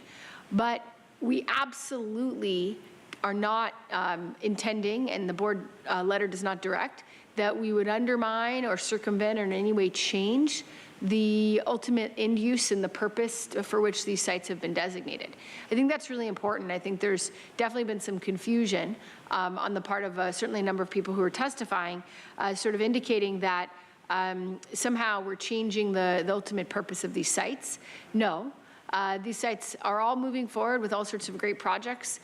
The request for county staff here is if it takes 2, 3, 4 years to get a project up and running, is there an emergency shelter that we could put there in the meanwhile? And I think that's a really important distinction. We're looking at something temporary that we could do in the meanwhile to meet an urgent crisis of homelessness that we face on our streets. The second kind of source of confusion that came apparent to me in the testimony is that we're not authorizing to move forward with anything today. This is a request for the county team to come back as quick as possible with an assessment of whether any sites, any county-owned land sites in our county are good candidates for an emergency shelter. The list of properties I identified here were ones that had come to my attention as potentially good sites, but I would hope, and certainly the board letter directs, that the county staff would look beyond this list and would look at all the different potential sites that could be made available, this list being only a handful of those that we might want to focus on, given that we know that there's already some basic infrastructure available at these sites. So I think that was I just wanted to be kind of put some context and some granularity to what we're trying to do here today. I do want to acknowledge that there was a gentleman from Escondido that I thought made a really beautiful offer, saying that the city of Escondido would be interested in partnering on, potentially partnering on a site or a different site, maybe not this site. So I would want to just slightly amend my board item on item 2 to, it lists a particular address to say, and any other sites in Escondido that the city of Escondido might want to partner on. I appreciate that testimony from the representative. The mayor, thank you, sir. Thank you. The mayor of Escondido, so thank you for that offer, and I think that would be fantastic, and I would love to amend this item to take you up that offer and ask our county staff to have those conversations with the mayor of Escondido about other potential sites. So again, I really hope to have the support of my colleagues on this. I think this is building on a lot of great work we've already done to tackle our homelessness crisis, going from 0 to 900 beds. The work that we've done to increase by 5 times our homeless outreach staff in North County. It was an initiative I was proud to partner on with Supervisor Desmond. The work, along the lines of our senior shallow rent subsidy program that I was proud to partner on with Supervisor Anderson, and really looking at how we can build on the success of a project that was in my district in Rosecrans that moved fast and got some shelter beds up. And so my hope for county staff, and what I hope we can move forward with today, is to just get back some analysis as quick as we can on whether there's any other potential county land that would be a good option for getting an emergency shelter up, and partnering with our local community partners to run that shelter. That being said, I listed some sites here because those were top of mind as sites that I know already have some amenities, but the direction to the county staff is to look more broadly, not just at these particular sites.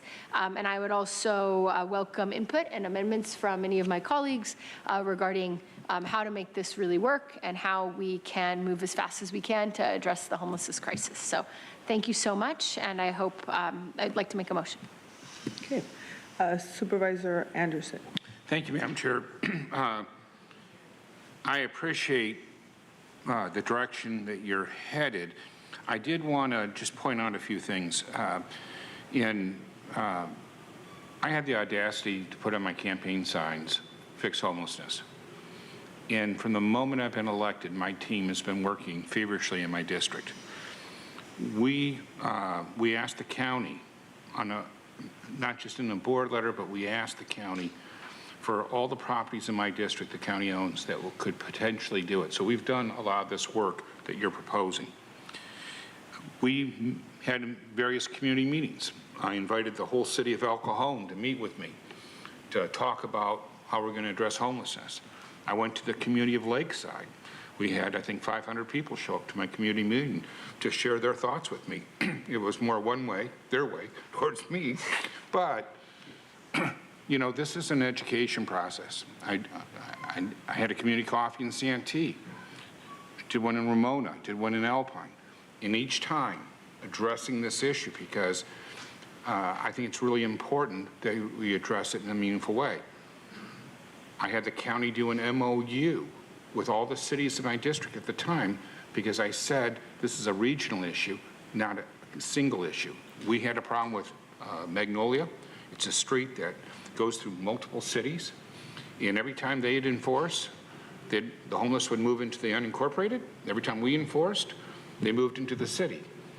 If you go on that street today, there's nobody camping in the street. Instead, there's a safe parking lot that we created so that the goal was not to move people down the street, but to get them off the street, to give them a higher and better quality of life and return our parks and our public spaces to our children. So we've worked really hard. We haven't accomplished it all. There's a lot more to do. But I also reached out and explored hotel locations throughout my district. And we did referrals, and we walked neighborhoods around hotels. These are not high-end hotels by any means. In fact, I wouldn't be surprised if you could rent the room by the hour. And the crime, they were epicenters of crime. And when we walked and knocked on the doors in the community, the neighbors were willing to have a shelter there because they know that we put 24/7 security, and they wanted that security for their community and for their children. We had businesses write letters in support. Some of these things on paper look good, but then as you examine them, you find out they're too costly. July 7th last year, we did an RFI for the property located on this list. We had 3 people come out, 2 NGOs who looked at creating 21 spaces of safe parking. We estimated the site preparation was going to be almost $350,000. The ongoing operational cost would be $800,000 for 21 spaces. We went and did all this work. But see, I don't go into my community. I bring people along in the community, or at least that's my goal. So I reached out to Council Member Raul Campillo. He was a great partner. We worked on it together. His team, my team, walked the neighborhood. We talked to the community of what they wanted and what would be good for them. So I don't want to see the county rehash or break the relationships I brought. See, I told every community that I went to, I want to do what you want. You say you want to solve homelessness, well, then we have to give them a location that they can go. We can't say get off the street if there's not a place to go to. So I spent a lot of time educating my district, and at the same time, I've got to work within the confines of what they want. You see, they elected me to represent them, not to dictate to them. And so we also partnered with other organizations.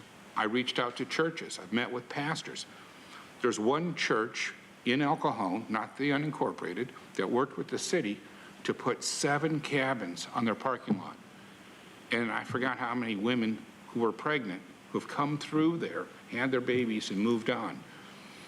There's a lot of things that we're doing that's hard work, but even when you look at our voucher system that we use in East County, 30% of the people that we put in the hotel voucher move on to permanent housing.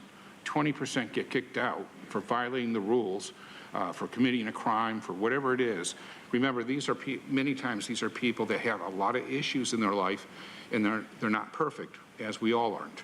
And so the difference between the 30 and the 20, the 50% is still in. We haven't determined whether they move on to permanent housing or get kicked out, but that's what we've done. You know, I also looked at it and said, we do a partnership, and then what do we do to prevent? And Supervisor Lawson-Remer, thank you so much for joint authoring my shallow rent subsidy. I want to thank Supervisor Nora Vargas for the pallet homes that we put together, because we were looking at what can we do temporarily. We just recently voted on the notion of a pilot program for sharing housing. On the shallow rent subsidy, we learned that 2,800 people applied. In order to apply and qualify, you had to be on the verge of homelessness. So we know that these people are going to be in the streets. And yet we went back and said, how can we partner them with someone else and use our social workers in a way that protects them? We looked at safe parking. I created safe parking in my district. I'm doing everything every day that I can to lift people in my community and get them off the street and return our communities to places where our kids can play safely. So, you know, I really appreciate the thoughtfulness of your letter, but I'd like to have the property removed. And there isn't a location in my district we haven't explored. I have a team working on this. I also am working with chambers and other organizations, homeless organizations in my district. And what worries me is I have all these community meetings. I bring people along, and most of the time they just yell at me in the beginning because they're so angry. And then as they start to think about it, I'll run into them in the grocery store or a restaurant. When I say restaurant, In-N-Out Burgers. And they'll say to me, hey, I thought about what you said. You're right. If we want to solve this, we've got to come together as a community and address it. Now, sometimes that conversation doesn't happen for 6 months, and it's a little painful because we get all sorts of complaints all the time because I dare to make change. I'm done with the status quo. I didn't get hired for the status quo. My predecessor spent $500,000 to keep me out of office because we didn't have a shelter. And I believe that my district, the people I represent, deserve those shelters. And while this is well-meaning, I'm concerned that in my district, you're going to break all the bonds I've worked so hard to build. And this road for the last 2.5 years, I've taken a lot on my chin.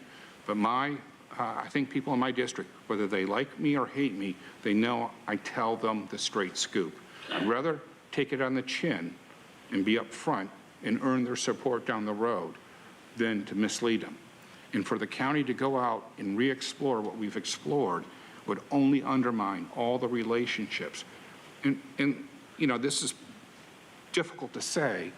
There's a lot of great employees. And by the way, I want to thank Barbara. I want to thank all our team who we have just taken hours of their time exploring solutions. And I want to thank them for all their hard work and all the great advice they've given us. And, but you know, I got elected because I wasn't the establishment. People in the unincorporated were very frustrated with the county and what the county provides for our community. So I always keep it in mind that those are the people that I represent. I represent everybody in my district, but that's a big portion of my district. And I want to make sure that the trust that we're building, we don't destroy. So for that reason, I would ask for a friendly amendment to take District 2 out of this. There isn't a space that we haven't explored. And I don't want to waste county time and money on stuff I've already asked them to do over the last 2.5 years. And I would venture to say, and Sarah, you're on the dais and you can speak freely because a lot of it came through your department long before you were CAO. And I think for the last year, we've been sending your department, your old department, locations that we want you to explore because we went deeper than the original county look. And look, looking at these locations, unless you drive them all the time, you're not going to know. I don't know the stat right now because I got redistricted. But in my old district, we had over 2,000 square miles, in the unincorporated that I represented. And I still have the largest unincorporated population. So we have looked through every nook and cranny trying to create this. And we've reached out to every planning group, to every organization, and we will continue to, because when I give a campaign promise, it's my job to keep it. And my motto has always been, it's my job to make government work for you. So with that, I hope that you can accept that. I'd like to vote for this, but I can't vote for it if it's going to undermine the hard work that we put into it. Thank you so much. Thank you for all of your work. That's extraordinary. It's really important. So just to clarify, your friendly amendment would be cross out number 3, the Mission Gorge site? And because it has other, just take District 2 out. There isn't any place that we haven't gone after. It's not that site. And, you know, a lot of the stuff is, I don't go to county staff on every item at every time. I have community meetings, and if it doesn't make sense in the community, I'm not going to have them do work that doesn't make sense. And if a community doesn't want it there, if they don't want to help, if they don't see it as a problem, it's never going to be successful. They will protest it. They'll do everything they want. And look, they have every right to, and I'm not going to try to force into my communities things that they don't want. But we've accomplished a lot by building the trust to move forward. So when I looked at one of the hotels, we walked the whole neighborhood. The neighborhood signed letters of support. Now, the problem is, just like on this location of 21 spots, you're looking at over $1 million a year. How do you justify that financially when the community needs so many things? And so, you know, there's a balance in every community. In the case of CNT, I proposed a location. They have better locations. And so I'd rather the county follow their lead help them with those locations, provide the social services that work for them. We should not be undermining local communities. We should be building and supporting them in things that will make it more successful, not less successful. So I'd just like to have District 2 be taken out. We have many projects. Otherwise, I'm going to have to come back with a board letter every month saying, I don't want that changed. I don't want that. We've already done that work. I don't want the county to waste resources. We have so few resources here. You know, when you ask about locations, it takes the county. They just don't open it up and say, oh yeah, this is good. It takes them weeks to go through it to do just the preliminary. And for a lot of the locations, they don't have water. So our safe parking has 17 parking spaces, and we spend 20 grand a month to supply water because there's no plumbing. I'm learning all this stuff. I had no idea. It's a great location, very successful. In fact, the county has a video of an 82-year-old woman who lives in her car in that location, who lived in somebody's neighborhood every night differently. So we've added a quality of life to her, not as much quality as I would prefer. I wish that we had the shallow rent subsidy before so she wouldn't be homeless. But here she is at 82 years old having a place to park, but it's $20,000 just for the water because it all has to be shipped in. The showers, the bathrooms, is all service. So when we go through this, I don't want to reinvent the wheel and waste resources. If you need more resources in your district to pursue it, I'm all for it. But we've already done, and there's more for us to do, but we are already on a rigorous path to solving my campaign promise and making me truthful. Well, I appreciate all the work that you've done. I appreciate the support for the intent here. Just to kind of clarify, so basically taking out 3, and the core point that you're making is making it clear that you're already doing a lot of the work leading on the homeless site identification and homeless work in your district, and staff the county can to ask not me any question they want. I can help them with it. and not to reinvent the wheel and not to duplicate work. That makes a lot of sense to me. Let's not reinvent the wheel and duplicate work. So happy to accept that friendly amendment. Thank you. Appreciate it. Thank you. Well, thank you. I don't know if I could, pretty much similar with Supervisor Anderson's, no, you're done. Supervisor Anderson's sentiments, hopefully in a little more concisely. That's what happened. Oh, okay, that's it, okay, that's fine. So I guess, all right, so I get the need to address for homeless solutions, but I was disappointed to see the Escondido item on there without reach out to me or the community. It's not the way we roll in North County. We just don't impose things on the community, we work with them. I've been working for years with the Escondido City Council for a senior affordable housing on this property. When we wanted to open up the CSUs in Vista, Oceanside, and Escondido, and even one safe place in San Marcos, we worked with all the elected officials and get community first before we brought it to the board. And the Escondido mayor, as he mentioned, the city council, city manager, they're not opposed to this at all, but they just weren't part of the, on the upfront, as far as bringing this forward, because of the lack of inclusion of them in the process. And my staff, we've already heard from constituents who are concerned they haven't been included in the discussions on this item. And the city, I think, should be involved with any discussion long before it comes to this or even comes to the board. The board letter, in your board letter, it says that the groundbreaking on the Escondido site won't be until 2028. I don't know where you got that information, but we asked the housing department, and they said it could be as early as 2026. And even though that wouldn't be, that's when the groundbreaking takes place, there's other preparatory steps that require full access to the site for the affordable housing site. That site is also currently being used as a parking lot for employees of True Care Health. It's a low-income healthcare provider for Escondido. So again, it's just more of the process. I agree with the sentiment. Let's find as many places that we can in the county that sites are workable, but we have to work with the communities first. And I think that's the main pushback that I would have. And I know you already mentioned about item 2 in your paragraph A there.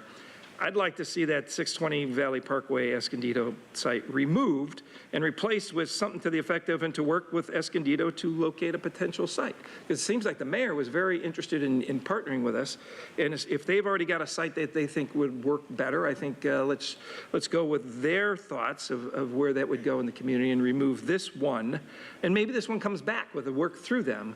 But I think removing this site and just agreeing to work with the Escondido, you don't have to remove my whole district, but just this particular one. And I'm happy to work on other sites in our district, but just let me know or let the community know we work with them first. Can I respond to that? I don't want to cross it off entirely. I want to leave it as an option, but I'm happy to say and/or. No, I don't think and. Well, I'm not going to. So, I mean, I definitely hear you. I think it makes a lot of sense to have those conversations. I just want to make sure staff has full scope of looking at all the options. And if they have those conversations with the mayor and turns out there's a better option than this one, I'm more than happy for that to be included. I can't support it if you're going to leave it in. I think it's best if we work with the community instead of leaving one in before we've even talked to them about it. I just want to be clear. This is a proposal for staff to assess whether these sites are feasible.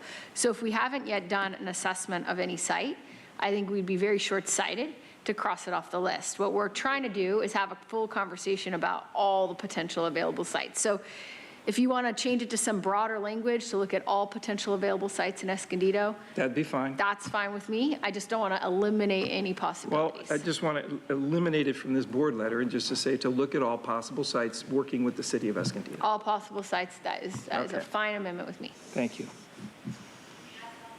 What about your second support? I thought you accepted it. No, are you okay with his amendment? She said okay, so you okay? Oh, yes, very much so. I just want to make sure I put it on the record.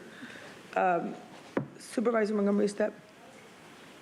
Thank you so much. Vice Chair, thank you for bringing this forward. I can recall, since it was not that long ago, just kind of going through these issues in my previous capacity, understanding that the mayor may have had an idea, right? And then when you go to the site, you see that it is surrounded by community centers, elementary institutes, things like that, where it is not necessarily a viable site, but there may be a viable site up the street, right? So I totally get where my colleagues are coming from as far as assessing a site in the environment that is surrounded by. So I definitely get that. I would ask, I have two questions, maybe Vice Chair for you, maybe for staff.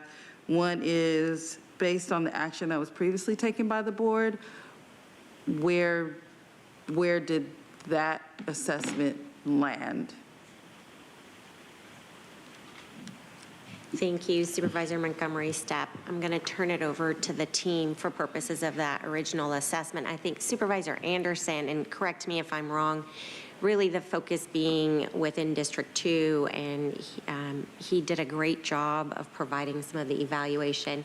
For purposes of these sites, these have not been evaluated for an emergency shelter. Okay. However, the one thing that I did want to highlight is that it can vary as far as whether emergency shelters can be stood up quickly. We have to take a look at utilities. Supervisor Anderson mentioned that as well. We do have some timelines and timeframes, for example, of demolitions occurring on some of these sites that may make it impractical for us to actually be able to use the sites. But really the focus of it being more of what are those infrastructure needs, the feasibility, the community engagement, stakeholder engagement is one that has been critical for us as far as how we partner. And that's a part of the previous assessments and the assessment that is listed in this board letter, right? Exactly. We would want to have that engagement and then certainly work with the jurisdictions to be able to evaluate whether there is the support. But the feasibility component of quickly standing these up, it could range. There could be CEQA analysis that's needed. It could be very costly for purposes of having to bring water in. All of those things would really be things that we would be assessing as part of this feasibility to bring back to you. as to whether these sites or others would be appropriate for purposes of the emergency shelters. Okay, yeah, that was my next question, was what is involved in the assessment, because I just have, outreach to the elected officials. There are 2 on the list that are in the county District 4, but I believe those are in the city council District 9. And so definitely would not want to move forward with anything permanent, well, semi-permanent, until we do our due diligence around the elected representatives there.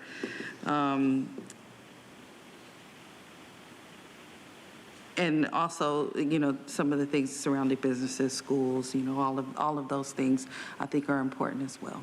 Security is important. It's a thing that we have to consider. So as long as those are in the assessment, and again, understanding that today it is about assessing these sites and their surroundings and communicating with the community members and the elected officials that this is a possibility, I'm fine with moving forward with all of those things in mind. And I do want to thank the public, and in particular, I think he may have left with the mayor of Escondido, who was open to having other sites. And, we do have to bring people along, right? Some things are just emergencies. That is the crisis that we're in now.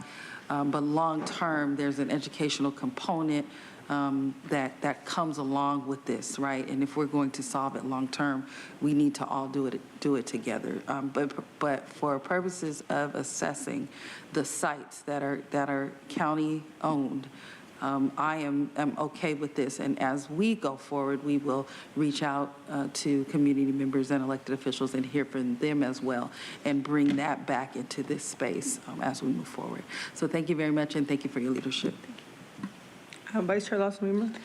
I just want to thank my colleagues, especially for all the thoughtful amendments. I think fundamentally, my hope is that we get back from this some choices, some options, with some data on how much would it cost to stand up the sites in these particular places, and how quickly could we do it, and what's in the surrounding areas, and do any of these sites make sense? And maybe it's the ones on this list, and maybe it's some other ones that are not on this list. But I think we have a crisis, and we need to get some shelters up, and I think the quickest way to do it is to replicate what we did at Rosecrans. In order to do that, we need some sites, and we need some land. So that's really the purpose here, and acknowledging that what we're going to get back initially is just an assessment. We're not approving anything today. We're poking, I guess, is what I would say, and testing, and we'll know more. And Jim, if you come back with 3 sites in Escondido that aren't this site, I'll be very excited. So. Thank you, sir. I just wanted to share that. So thank you to everyone for the very thorough discussion.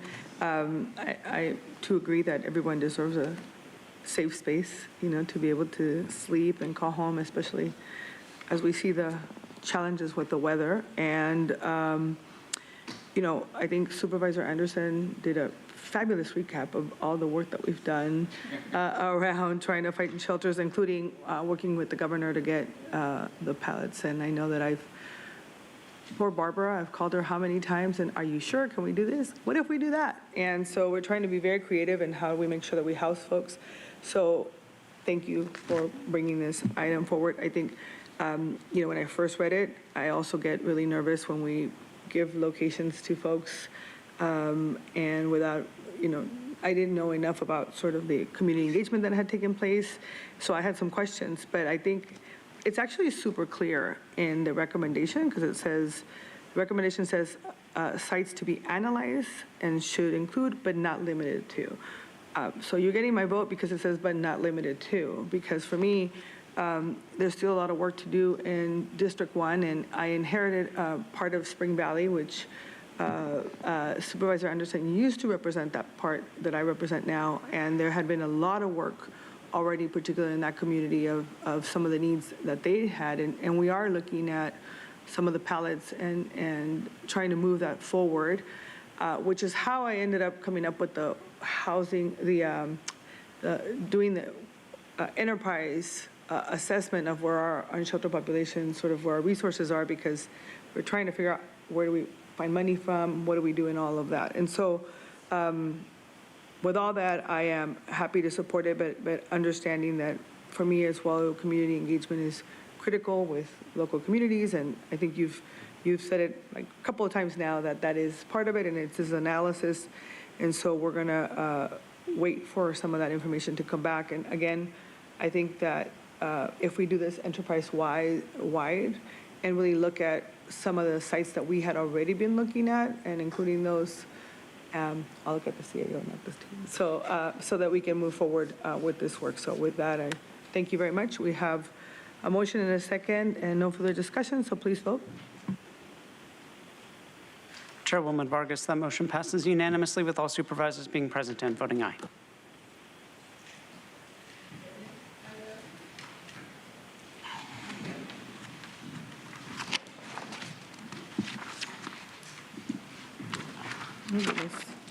Hold on one second, because I have to read these differently. Right. So the next items are we're going to take concurrently item number 14. And the discussion, item 14 is gun violence reduction community needs assessment, final report and recommendations. And discussion 15 is annual report on gun violence. So I'll hand the floor over to our county team for a presentation. Then we'll have public comment, and then we'll have a discussion with my colleagues. Thank you. Good afternoon, Chairwoman Vargas and members of the board. On April 5th of 2022, your board approved a recommendation to conduct a contractor-led regional gun violence community needs assessment to better understand the scope, complexity, and impact of gun violence in our communities, and to share key findings with your board upon completion.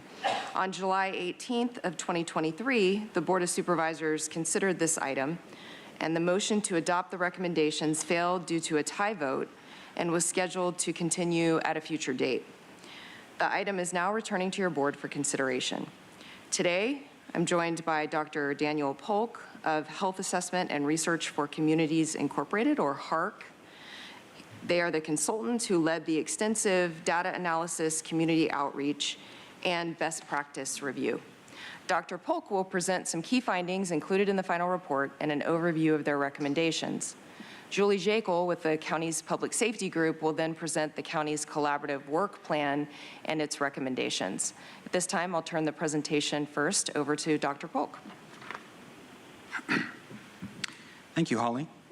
I'm pleased to provide you with an overview of our final report for the gun violence community needs assessment that began for us in the fall of 2022. Community engagement was at the center of the needs assessment project. Perspectives from the community were gathered through 5 primary means, including 2 surveys completed by over 1,500 individuals with an interest in the issue, 12 community listening sessions and forums designed to gather perspectives, experiences, and opinions of the public, the formation and convening of a 16-member advisory group made up of community members and county representatives, the ability for individuals to provide online feedback directly on the project website, and the distribution of regular project updates to those who express interest in the project. The project had 3 main components. First was to better understand the scope of gun violence in the region and communities most impacted, that is, define the problem. Second, using community input was to identify existing resources and best practices, as well as community concerns and gaps. Third was to produce key findings that can be used to develop strategies for continuing gun violence reduction efforts. A variety of data sources were analyzed to understand gun violence in San Diego County, including the Medical Examiner's Office, Health and Human Services Agency, Emergency Medical Services, and the Automated Regional Justice Information System, or ARJIS, as well as data from several independent research organizations. The data from those sources showed that from 2017 to 2022, there were 1,310 firearm-related deaths in San Diego County. The majority, 70.9%, were suicides, and 28.9% were homicides. For comparison, the state of California during this same period had about 50.5% of firearm-related deaths from suicide, with 48.3% from homicide. So the proportion of firearm-related suicide is higher in San Diego County. This slide shows changes in firearm-related homicides over a 5-year period from 2017 to 2021. As shown by the thin blue line, the firearm-related homicide rate has increased 56.3%. How does this compare with the state? While the firearm-related homicide rate has increased in the county, this rate nonetheless remains lower than the state average. The blue bar graphs represent the number of homicides each year in the county.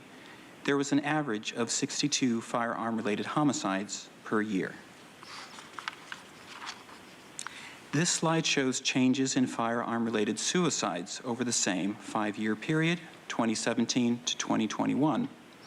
As shown by the thin blue line above, the firearm-related suicide rate has decreased about 18%. How does this compare with the state? While the firearm-related suicide rate has decreased in the county, this rate is still higher than the state average. The large blue bar graphs represent the number of suicides each year in the county. There was an average of 157 firearm-related suicides per year.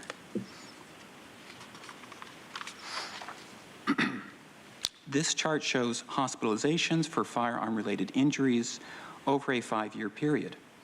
The most recent available data was used for each data source, which, for injuries, was from 2016 to 2020. During this time frame, there were 1,367 firearm-related injuries. Among those injuries, 668 were emergency department visits, and 699 were firearm-related hospitalizations. More than half, 51.6% of those hospitalizations were due to assault, and 35.3% were due to accidents. As shown by the thin green line above, the firearm-related hospitalization rate has increased 19%. And the blue bar graphs represent the number of hospitalizations each year. There was an average of 140 firearm-related hospitalizations per year.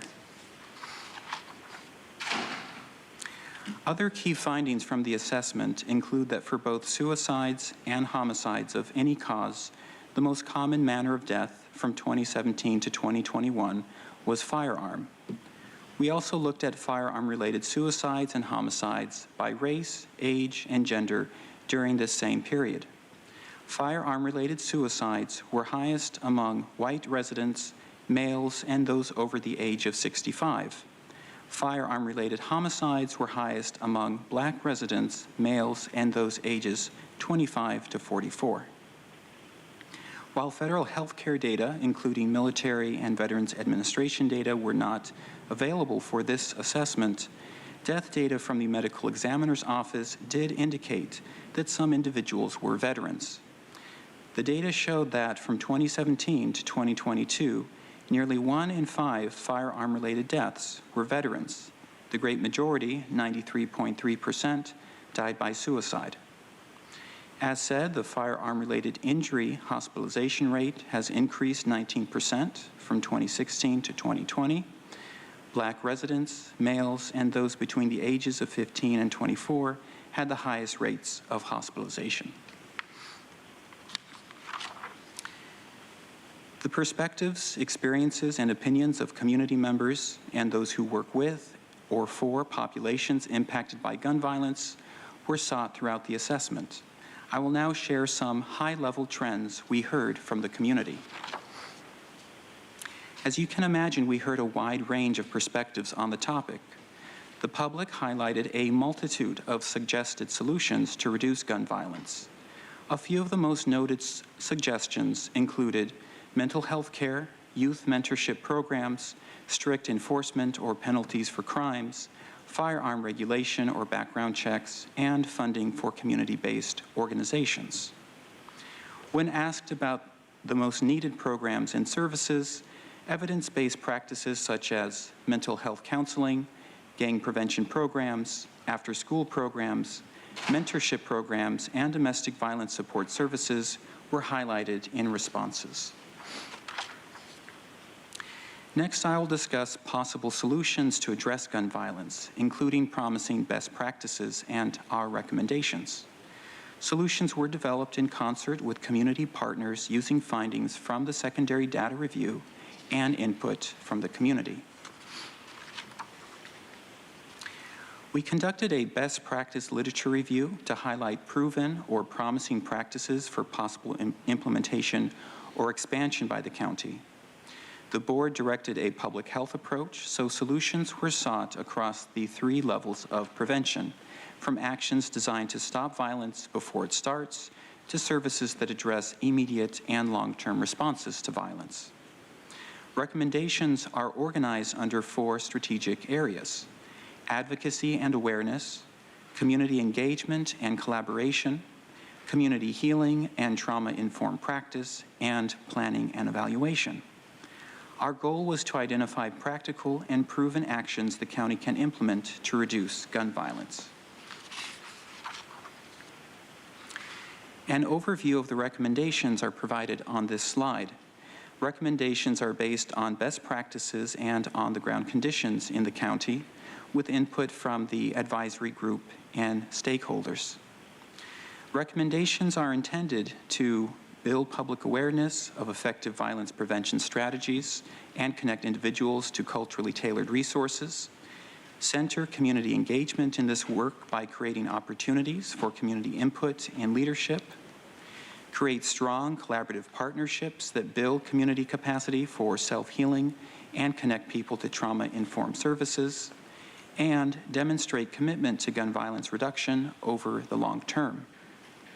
These recommendations are a starting point for the county to pursue long-term assessment and advancement of gun violence reduction throughout the region. Thank you, and I will now turn it over to Julie. Thank you, Dr. Polk.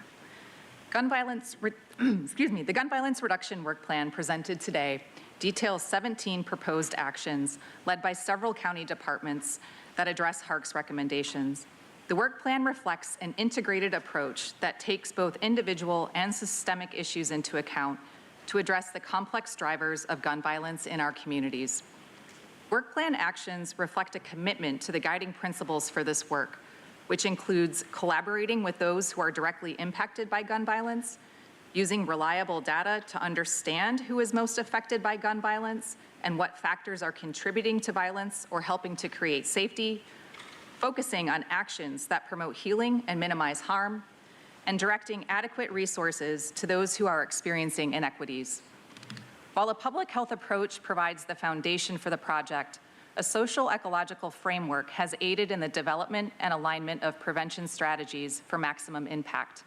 Recognizing the complex nature of gun violence and how a combination of factors and influences on behavior can result in violence, the work plan includes tailored prevention strategies designed to address the interplay of factors at both the community, society, relationship, and individual levels. To sustain prevention efforts, action should be taken across multiple levels at the same time, which the work plan reflects. 14 of the 17 work plan actions are scheduled for initiation in fiscal year 2024-2025. 9 of the 14 actions are designed to address all types of violence. 2 actions specifically focus on suicide prevention, 2 actions specifically focus on community violence, and 1 action focuses on domestic and intimate partner violence. Additionally, 6 of the actions complement or strengthen existing county work, and 8 of the actions will create new county efforts. Opportunities to complement or strengthen existing work includes developing and sharing population-specific educational content and resources related to suicide prevention and intimate partner violence, encouraging suicide risk screening in rural communities, and promoting gun lock distribution programs. Many of the new efforts to be initiated in fiscal year 24-25 are designed to establish the foundation for efforts to reduce gun violence at the county level. These actions will allow opportunity to establish a performance measurement and evaluation framework and identify how local data on gun violence can best be shared with stakeholders. Fiscal year 24-25 actions also focus on continuing engagement and collaboration among community stakeholders and public agencies, which includes the coordination of an ongoing gun violence reduction advisory group, creating an online collaboration platform for agencies and organizations working on gun violence issues in San Diego County, and collaborating with stakeholders to strengthen community-based violence intervention programs, including street outreach programs and those that provide wraparound services for firearm injury patients and their families. And for context, street outreach programs are generally those that utilize trained staff to mediate conflicts, promote nonviolence, and connect people to community supports that build buffers against violence. And wraparound services for firearm injury patients may include mental health support, mentoring, employment and financial assistance, and connection to other services to facilitate their recovery. The work plan includes 3 additional actions to be carried out in fiscal year 2025-2026, 2 that address all types of violence and 1 that focuses on community violence, all of which would also be new county efforts. We also anticipate that many of the fiscal year 24-25 actions will be ongoing in fiscal year 25-26, including the 2 suicide prevention actions. The additional FY 25-26 actions include collaborating with community stakeholders to strengthen youth-focused violence prevention programs and services, such as mentorship and after-school programs, developing firearm safety awareness trainings for non-sworn county staff that frequently conduct home visits and community outreach, and coordinating networking events, roundtables, and other educational events to increase knowledge and connection amongst those working to reduce gun violence in our communities. Fiscal impacts related to these future year work plan actions will be included for consideration and approval when staff return to the board in early 2025.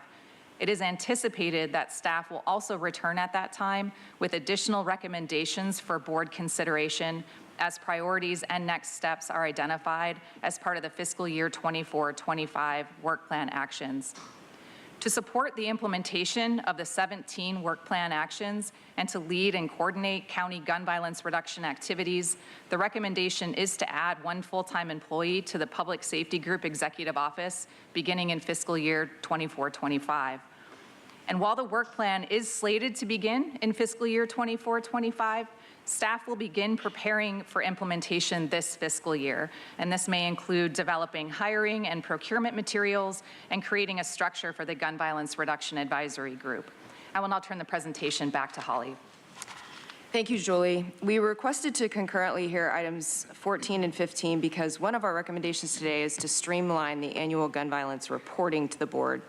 In January 2022, prior to the board approving the recommendation to conduct a regional gun violence community needs assessment, which we just reported on, the board had directed the CAO to present an annual report on gun violence in San Diego County and to include information on ghost guns, which is item number 15. This direction came at the same time the board adopted an ordinance prohibiting possession, purchasing, selling, offering to sell, transferring, offering to transfer, receiving, transporting of non-serialized, unfinished firearm frames and receivers and non-serialized firearms within San Diego County and requiring the safe storage of firearms. One of the recommendations in item number 15 is for the board to streamline reporting on gun violence-related activities by combining the annual gun report directed by the board on January 11th, 2022 with the proposed annual report related to gun violence reduction work. This would result in 1 annual report on gun violence that would include data on ghost gun seizures, firearm-related deaths and injuries, and other outcomes to be monitored and evaluated under the work plan. Dr. Polk previously shared firearm-related death data, so I will share information now on ghost gun seizures. Over the last 5 years, the Sheriff's Department has recovered 878 ghost guns. 2021 saw the highest number of ghost guns recovered with a total of 265. This represents a 278% increase from 2019. 2022 marked the first annual decrease in the number of ghost guns recovered over the last 5 years, with 207 ghost guns recovered, representing a 22% decrease from 2021. In 2023, the number of ghost guns recovered increased 1.4% from the previous year, with 210 ghost guns recovered. Those 210 ghost guns made up 6.5% 25% of total firearms seized that year. Today's recommendations related to item number 14 include receiving HARC's Gun Violence Community Needs Assessment final report and the county's work plan, and approving the fiscal year 2024-2025 actions. Additionally, recommendations include authorization to solicit contracted planning, outreach, and facilitation services related to community violence intervention, to submit grant applications to help support and expand violence prevention and intervention work in our communities, and to add 1 staff year to lead and coordinate gun violence reduction activities.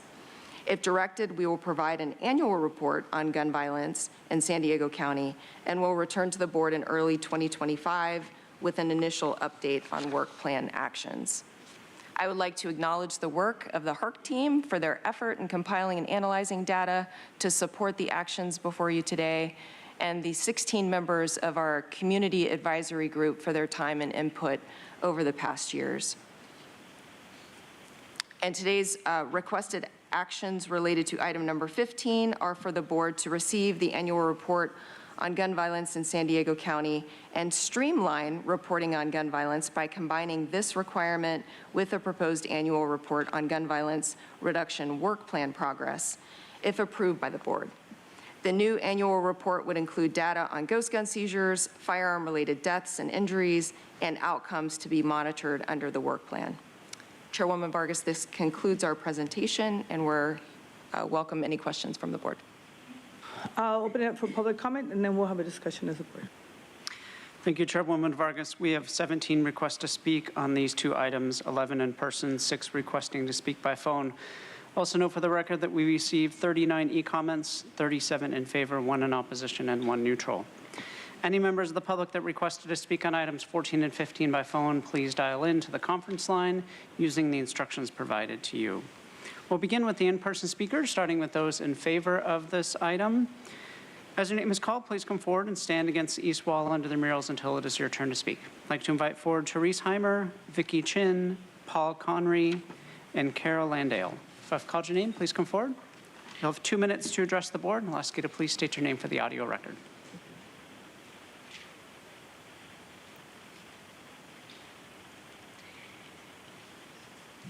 My name is Therese Heimer. I am speaking today on behalf of the Coalition San Diegans for Gun Violence Prevention. I live in District 4. Today, you can protect innocent San Diego County lives from preventable tragedies. Who could possibly be against suicide prevention, community violence intervention, victims services, safe storage of firearms, gun safety education? These are all common sense measures to protect our children and our communities.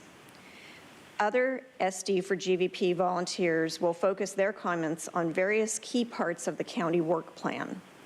I would like to focus your attention on work plan items 6, 12, and 17.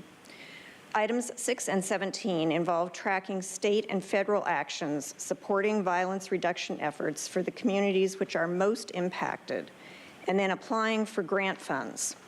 The laser-like focus on these areas in the county that deal with high rates of violence is critical, as is an awareness and tracking of grants. In the past, the county has missed opportunities to apply for violence relief funds created by the federal government during the pandemic. Money and services to protect county residents were left sitting on the table. And now, for the first time, counties will be able to apply for California Violence Intervention and Prevention funds in the next round of CalVIP applications. Find and follow these opportunities. Don't let the chance pass by again to win grant money to support critical work like the hospital-based intervention envisioned in Work Plan Item 12. We urge you to invest in the people of San Diego County, invest in their safety. Vote yes. Thank you. Thank you. Next speaker, please. Hello, my name is Vicki Shepard-Chin. I'm also a member of San Diegans for Gun Violence Prevention with an emphasis, my emphasis is on outreach efforts. I live in District 4.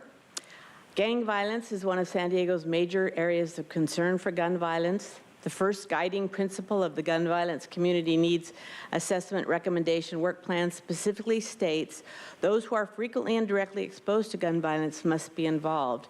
And 2 of the work plan's actions, number 3 and 11, are dedicated to youth-based violence and community intervention programs. I have been San Diegans for Gun Violence Prevention's representative to CAST, Community Assistance Service Team, for the past 5 years. CAST is a group of pastors, government and law enforcement groups, and many community organizations working together to reduce gang violence in San Diego through crime prevention strategies, youth mentorship, and public events. Groups like No Shots Fired, Community Wraparound, UPAC, Mothers with a Message, and Say San Diego all work cooperatively with government agencies like the police, sheriff, and probation departments, City DA's office, U.S. Attorney's office, and City Council Districts 4, 8, and 9 through monthly meetings to strategize, plan, and support one another in violence intervention efforts. CAST already provides vital services to Southeast San Diego and is modeling programs for other areas of the county. Through events like Peace in the Park and Season of Peace, through mentorship programs like Community Wraparound and Rise Up Industries, and survivor support groups like Mothers with a Message and Crime Survivors for Safety and Justice, people in the communities where gang violence is an issue can and are having the most impact. I urge you to adopt the Gun Violence Community Needs Assessment Recommendations Work Plan. It will include and benefit from and allow expansion of these established and important efforts to reduce gang violence and gun violence in San Diego County. Thank you. Thank you. Next speaker, please. Good afternoon. I'm Paul Connery, a volunteer for San Diegans for Gun Violence Prevention and also a resident of Poway in District 2.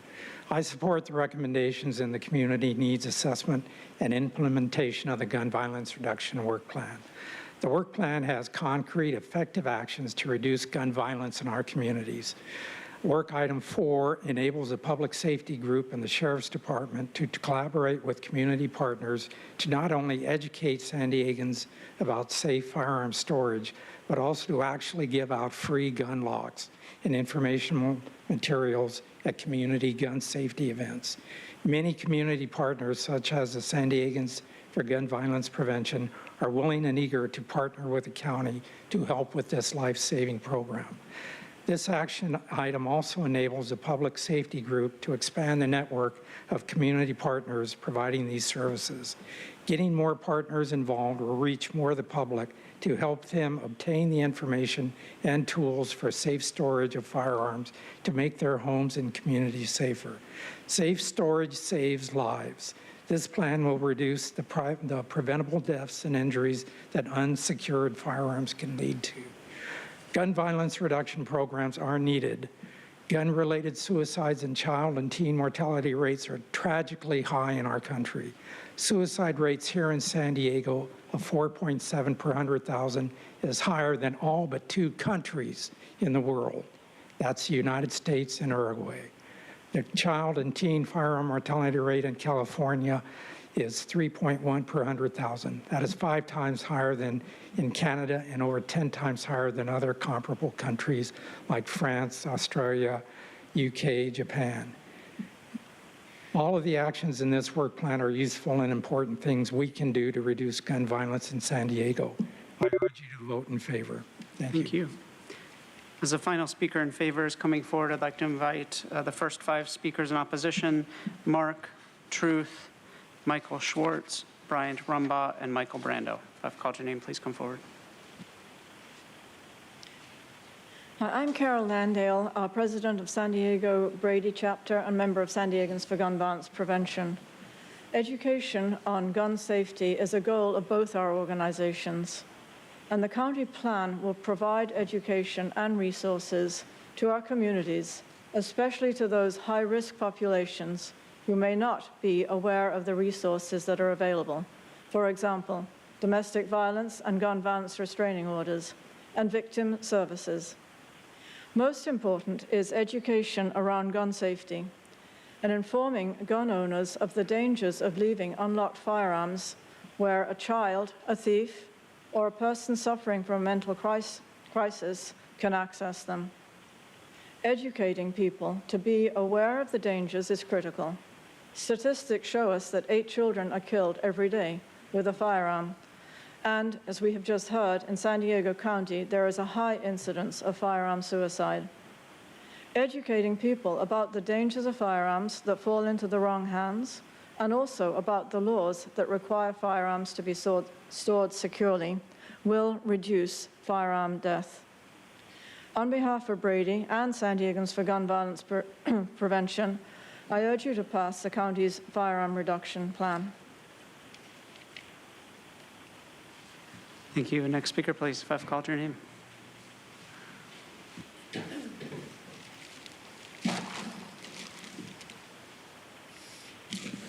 Mark, you can see these titles on YouTube or these titles of articles, Google them.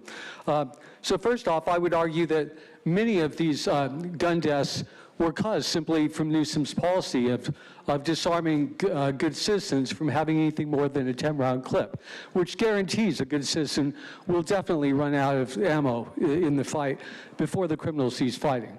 So secondly, anybody there who thinks that you're for gun reduction or any of that, I want you to consider the fact, and this is a fact. This is hypothetical. I'm not aiming it toward you. It's an example, so you can consider this. If you or anyone you knew or any person, if their house was attacked tonight by, oh, and by the way, criminals, the cartel, they're printing these 24/7. Black market, hundreds, thousands of printing machines, making new ones everywhere. They anticipate you'll catch a bunch of them. So when they send 3 guys with 50 or 100 round clips to your house, and you have a Newsom 10-round pop gun to defend your family, you're going to lose.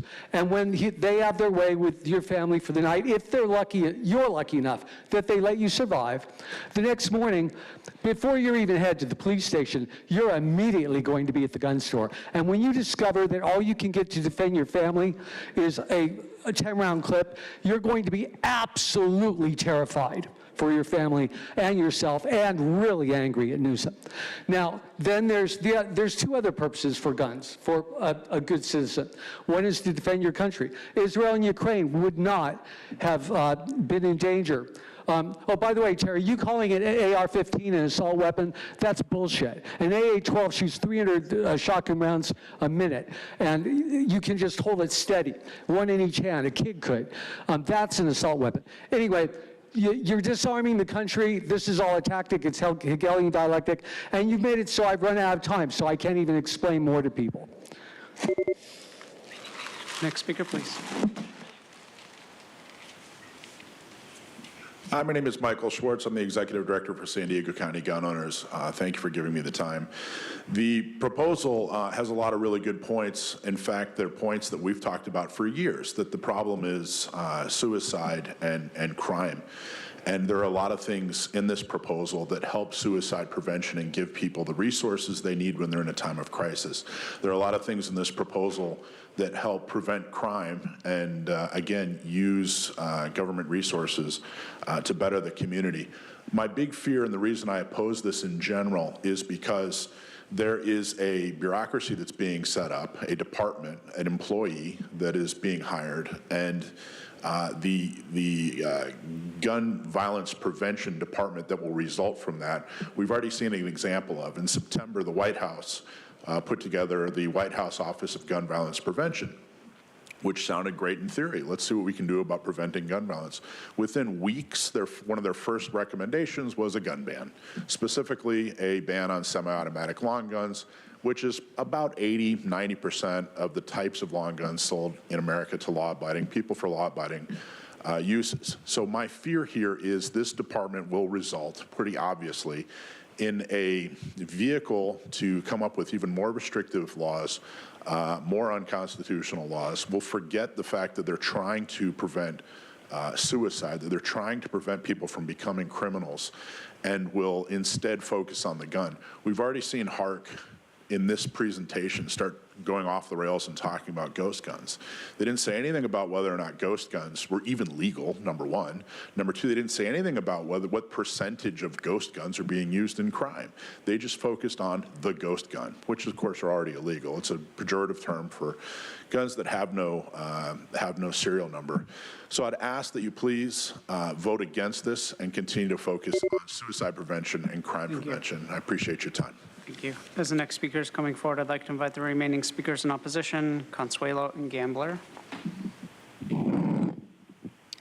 If disruptions at meetings are bad, then this item with its disruption programs is evil and must be disrupted by such a disruptor such as myself. Truth. Okay, I'm curious if there's been a study showing that the ordinance adopted in 2022, creating a prohibition on non-serialized and tracked firearms or parts, along with demanding firearms are constantly stored, if there's been a study showing that that's actually changed anything at all, or if anyone actually cares that you guys passed such an ordinance, or if it was all unenforceable political theater. The real stats show that suicide is the actual problem here, and we already know a big cause of that significant increase. That's your guys' lockdown era nonsense, of course. So if there's any racial injustice like this 355,000 a year work plan claims, it's actually been perpetuated by you guys. How many of you knew what a county supervisor was before COVID? Be honest. We saved you. The small businesses, they were very much hurt by the pandemic. And one of the groups that was most impacted was the women of color. We saved you. See, the lockdowns were racist.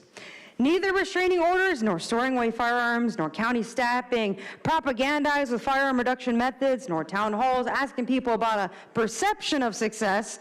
Well, because what we really need is a government reduction work plan. And if that sounds funny, it's only because reality isn't funny.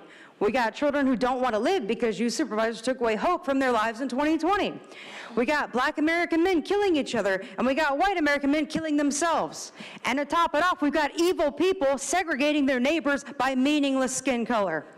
So unless there's a work plan to deal with root causes, such as unstable family life and addictions, this is nothing but pointless political rhetoric that serves no purpose other than to senselessly continue to attack the Constitution for the United States of America. And what's more dangerous, do you think, a ghost gun or a ghost government? The type of government where real representation is missing. Think about that one. Next speaker, please. Okay. Consuelo, be careful what you ask for. In honor of Black History Month, I will quote Huey P. Newton, Black Panther Party. Any unarmed people are slaves or are subject to slavery at any given moment, end quote. America's gun problem is too few people carry one. It's true, you don't need 30 rounds to hunt, but the Second Amendment was not written in case the deer turn against us. Before becoming a parent, I never realized that one of the hardest things I would have to face is protecting my kids from the government. They are not after your guns, they are after you. Your guns are just in the way. Defiance, not obedience, is what the American answer to an overbearing authority. When tyranny becomes law, rebellion becomes duty, and armed people are harder to oppress. That's a fact. The greatest weapon is not a gun or a bomb. It is the control of information. To control the world's information is to manipulate all the minds that consume it. Get off your knees already. Start paying attention to what this local government does and the real reason why they do what they do. Again, be careful what you ask for. Next speaker, please.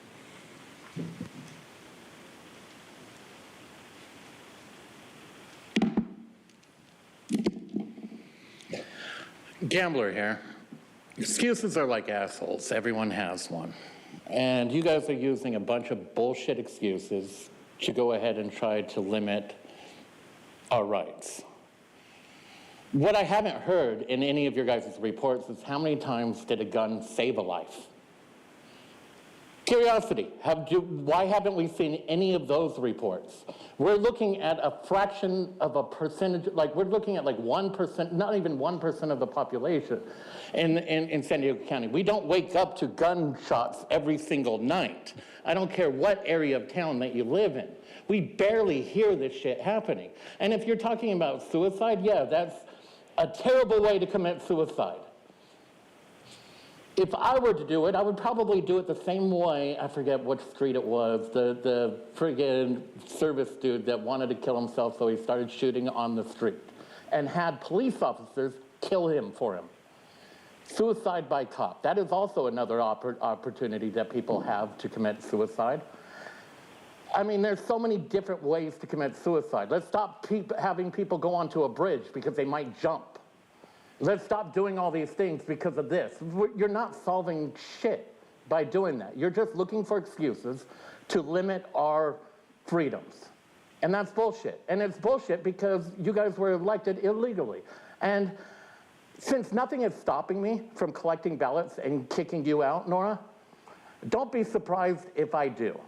Don't be surprised if you find out when the ballots get counted that all of a sudden in your district, ungodly amount of people showed up to vote, and all of them wanted you out.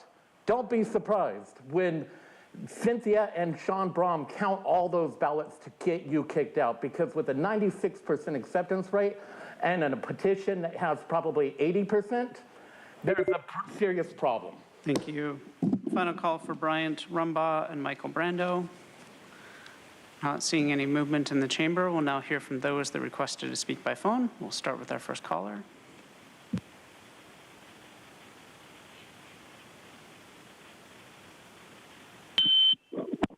Although the problem with the focus on gun stuff is that violence can be by assault garden shears or assault pens and a lot of other things. And we'll find a way, guns or not. Community needs assessments are not the way. Gun violence is actually a mental health problem. We're talking about 88 deaths per year over 4 years. Probably more deaths happen from forced one-size-fits-all mRNA vaccines and other malpractice. 86% of the county gun deaths were by suicide, and only 32% were homicides. That is a huge indication that this is a mental health problem, as Jim said. I also think that the point-in-time count will show an increase in our unhoused population, which is associated with extra violence. And you should give these people dignity by giving them jobs, perhaps cleaning up storm debris, cleaning drains and culverts and the like, if not scientists or engineers. Again, please don't waste our time on these silly reports. The answers are often right in front of your face. Thanks. Thank you. We'll now hear from the next caller.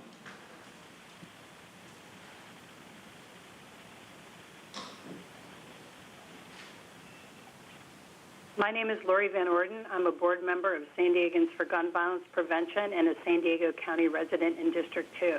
I want to thank the board and its staff for your work on this very important topic. According to the county's report, the majority of gun deaths in San Diego County, 71%, occur as a result of suicide by firearm. The report also notes that the majority of victims in our county are white males over the age of 65, which reflects national statistics. Also, over 90% of the veterans in our community who died by suicide used a gun. Suicide by gun is uniquely lethal. According to the Harvard School of Public Health, about 85% of suicide attempts with a gun result in death. Having guns securely stored, locked, unloaded, and stored separate from ammunition can interrupt an impulsive moment of suicidal ideation so that our loved ones can live another day.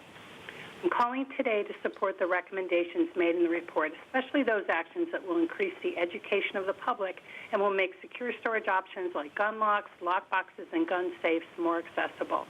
I have personally volunteered with the San Diego Suicide Prevention Council, so I know the good work that is already being done around means reduction by that organization. A central county entity is needed that will identify and coordinate all the existing programs around safe storage, for example, the ones already being run by the VA and the Alzheimer's Association. Education and access to secure storage options need to go hand in hand so that our community understands how responsible gun owners can protect themselves and their family members. Also, your proposed work plan urges the use of a standard healthcare suicide screening tool throughout the county, which should include asking about the availability of lethal means like guns. Having these important conversations will save lives. I ask you to support these common sense actions, and please vote for number 14 and number 15. Thank you. We'll now hear from the next caller.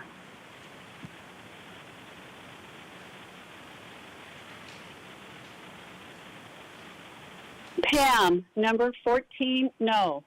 Criminals don't care about gun laws or this report and recommendations. Human life has been devalued by this county by declaring to be a sanctuary for abortion. During Tara's Gun Violence Reduction Summit, there was very little discussion about criminal access to guns and enforcement of current laws or even increasing punishment for crimes committed with guns. There is no emphasis on deterring criminal activity. The same is said for this agenda item. No mention of punishment for folks who commit crimes with guns. The 17 actions was a list of buzzwords and rhetoric without mention of enforcing current laws and the leveling of punishment on convicted perpetrators. But this item intensely focused on the annual report format instead. Lawful gun owners already know about proper training and safe handling, gun storage safety, and trigger locks. Lawful gun owners are against gun violence, concerned about suicide and domestic violence. Lawful gun owners agree with education on violence prevention, intervention, aftercare, and services to help victims. This community needs assessment and plan is flawed because, as usual, the anti-gun folks tend to be silent on criminals and instead are anti-lawful gun owners. This assessment needs a do-over to include current laws and enforcement of punishment for gun crimes and the instances when a gun saved a life. No on this. Now hear from the next caller.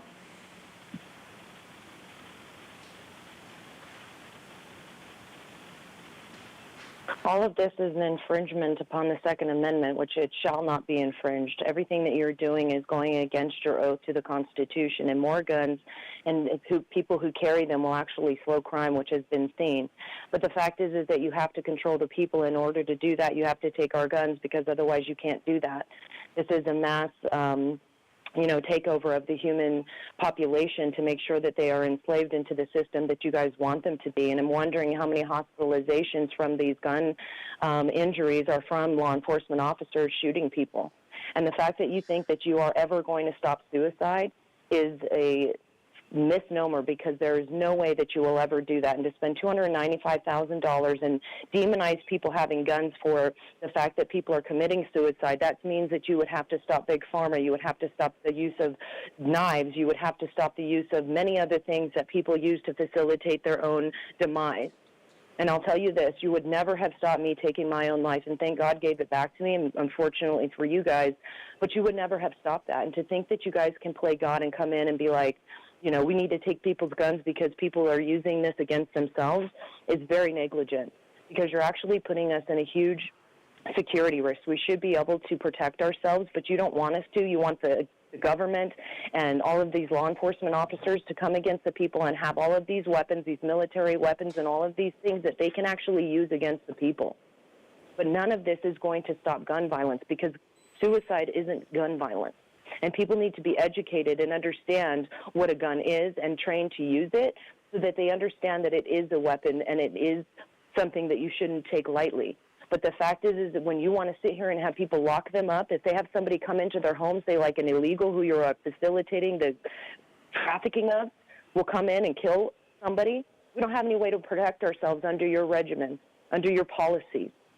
But you want them to be able to come in and do whatever they want. Thank you. Chairwoman Vargas, that concludes public comment on this item. For the record, that speaker was Audra. Thank you. First, I want to say thank you to our county public safety group for all the work, the thorough work, and appreciated that there was components around community engagement, a lot of data analysis, data gathering, and the fact that we worked together very closely with the reduction advisory group, right? The gun reduction advisory group as well.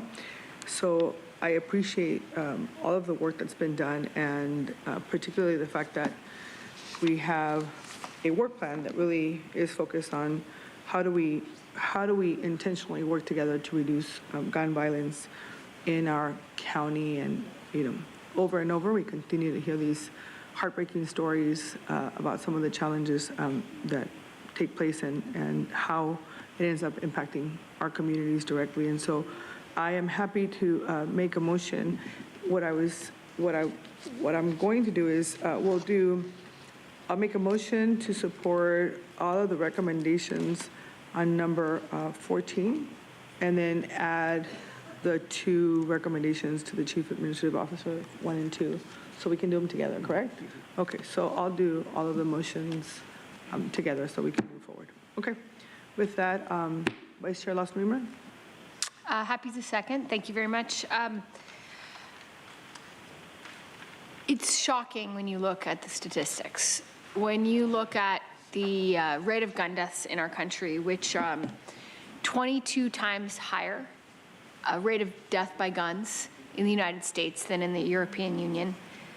We are now in a situation where death by firearm is the #1 leading cause of death for young people, for children. Last year, the attorney, actually not last year, yeah, it was last year, actually, the Attorney General came here, the state of California, to talk about mass shootings. And he said that there were more mass shootings than there are days in a year. And it is not just a tragedy, and it is not just one tragedy, not just countless tragedies. These are preventable tragedies. And we can and must do so much better. So I really appreciate the work of the county team in putting this together, and of all of our community members and community leaders and advocates who've worked really hard. We need to do this, and we need to do more than this. And we need to work every single day to identify every single opportunity that we can take to do something to reduce gun violence in our country. There's so many thoughtful common sense ideas here in this report. Ideas around educating children and bringing communities together and safe storage and suicide prevention, and taking a lot of the tools and laws that we've already passed and implementing them in a way that's real and meaningful and brings the community along. I think some of the recommendations that I found most compelling had to do with just educating parents and educating schools about safe storage and about how to keep kids safe from guns. Because, I know my kiddo's 4.5 now, and I just think about those conversations that I'm gonna have to have with parents pretty darn soon about, do you have a gun in the house? How is it stored? Can I let my kid come over for a play date? Because I don't want anyone to die. And that's terrifying, and that should not be the case, and it doesn't have to be the case. And there's a lot of challenges that we face as a county, as a community, as a nation, where the solutions really feel intractable, impossible, invisible. And this is one of those tragedies that is preventable, and we know what we have to do, and we know what we can do. So thank you for all of your work. Thank you, county team, for all of your work, and happy to support this today. Supervisor Anderson? Madam Chair, thank you very much. So, whether it's guns or abortion, all these things have become such lightning rods in partisan, and so much of the good is lost because of the partisanship. I'd like to ask that you consider splitting this into 2 voting blocks with items 1 through 5, 7, 11, 12, and 17 is one of the blocks. And I'm sorry, 1 through 5, 1, 2, 3, 4, 5, item 7, 11, 12, 17, and then the two items from item 15. That's on the what?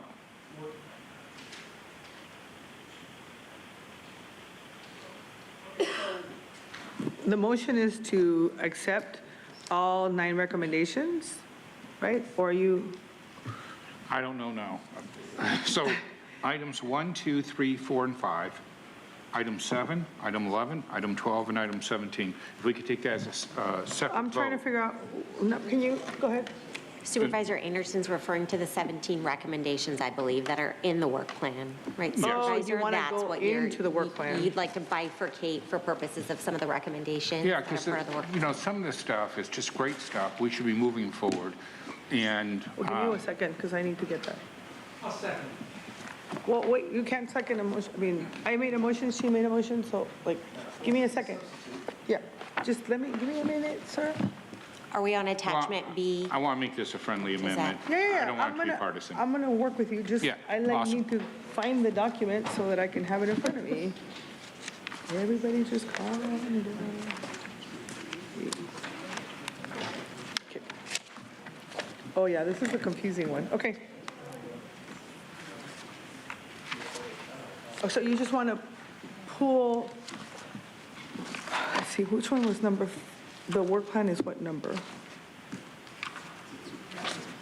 I know which one it is. I'm just trying to figure out, no, I know it's item number 14. It's item 3. Yes. In the board letter. So receive a presentation on the gun violence community needs assessment project. So what I'm trying to do, I totally figure out understand what you're what trying I'm to do. Yes, because, so what we're recommending in the motion, the second motion was 1 to 9, right? And then the other 2. So that's the first motion. But what you want to do is bifurcate the actual work plan. So now what I have to do is go into what, I have a under the work cheat plan, sheet what are that the lists what items, right? each one is, if that's Can you help helpful. me? Yes. So Supervisor Anderson, can we just go through it slowly? So which ones are the ones that you are voting for or against for purposes of the 17, so that we can just go through that? I'm looking for my quick He said cheat. 1 through 5. 1 through 5. 7, 11, 12, 17. Okay, so those are all the ones that you are supporting? Yes. Yes, please. Okay. So the first one is develop suicide prevention educational content directed towards high risk. Do we have a slide that might make it easier that we could pull up? Sorry to just pop this on you right now, but that might be an easier way for everyone to see them.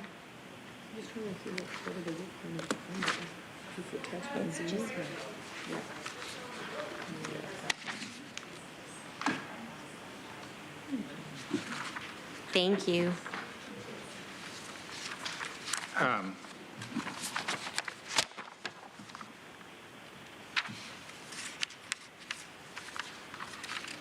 Okay, and then Julie, just for assistance, are those in the numerical order as well? Okay, so I'll just go ahead with attachment B, and I'll just read through them, if that's okay? Yeah? Okay. So the first one is going to be develop suicide prevention educational content directed towards high-risk populations to include the promotion of safe storage of firearms, behavioral treatment access, and other suicide prevention education. Collaborate with county departments and community partners to disseminate this educational content to clients, individuals, caregivers, family members, and service providers. So that's one that you're proposing for support. And item 2 as well, Supervisor Anderson? Yes, and that's to develop educational content related to domestic anti-mate partner violence directed towards high-risk populations. And number 3 is identify organizations that operate violence intervention programs, including street outreach. If my colleagues are okay, I don't need us to read all of them. I just wanted to make sure that we were saying it appropriately for the motion that is before us. If we're supporting all of the items on the work plan, I think I'm cool with moving them away. I don't necessarily need to read each thing. I just want to make sure that it's notated correctly and that when we are when we are making this motion, it is very clear which ones, since we're going to bifurcate, and then where are they within this bigger plan? Okay. That's what I was trying to figure out. You don't have to read the whole thing, if that makes sense. I have a cheat sheet.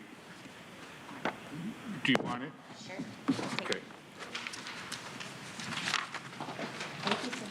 Also, for purposes of graphs, maybe next time you can do the graph like this, not like because it's really hard to follow. So would it be helpful to go to the ones that you are not supportive of? Should we go to that or no? We can do that separately. So it's I want to make sure that I want to be clear with the motion. That's all I need. Okay, great. So it looks like for purposes of the work plan, what Supervisor Anderson is suggesting is support for item number 1, number 2, number 3, number 4, number 5. Andrew, let me know if I should go slower. 7, 11, 12, and 17 are Yes, the please. ones that we would, Would you like 18 too? 18 is supporting reaching out to grant funds. I'm fine with that. Or we could just leave it like this and go.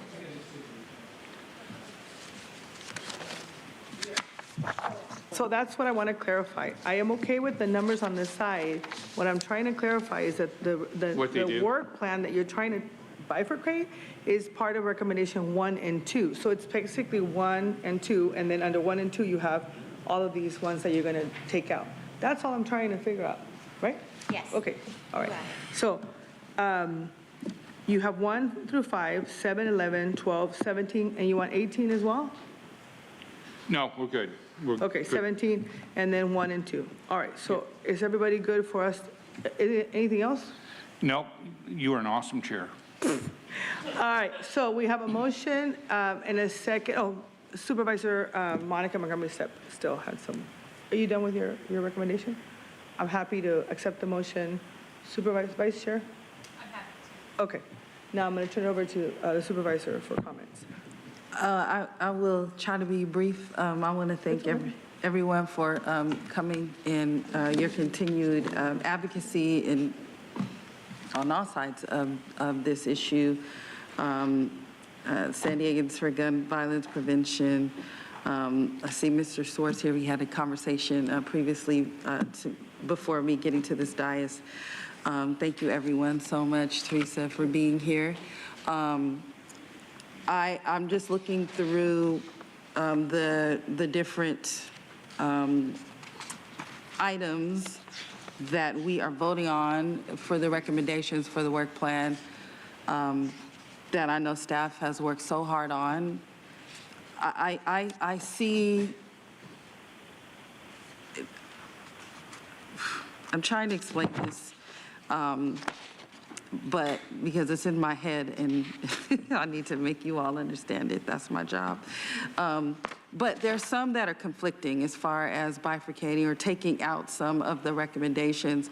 I think that the way that I'm reading it, they kind of work together, so I don't see how we take out monitoring what's going on at the state and federal level, but then have an opportunity to go after grants, specifically when it comes to community violence, which is what I have really been working on in my career, making sure that as we talk about being preventative, those are the things that I support, or people giving them different options and providing opportunities and resources so they do not resort to gun violence. And so I see some of the ones that are to be taken out that are counterproductive to ensuring that we are taking a holistic approach to gun violence reduction. So I do want to support them all today.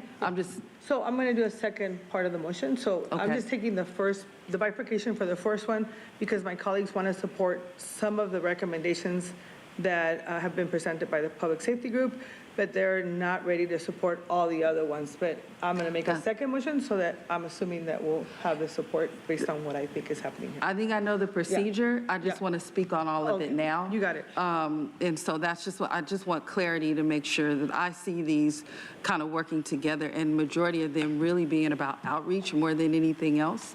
And so I'm going to support all of the recommendations in the work plan, and then support the additional items as well. Thank you. So, Andrew. Thank you, Chairwoman Vargas. For purposes of this vote, it will include all of the recommendations in items 14 and 15. Of that, recommendation 2 of item 14, the board will be considering work plan approval of work plan action implementation items 1 through 5, 7, 11, 12, and 17. So we have a motion and a second for that item, so please vote.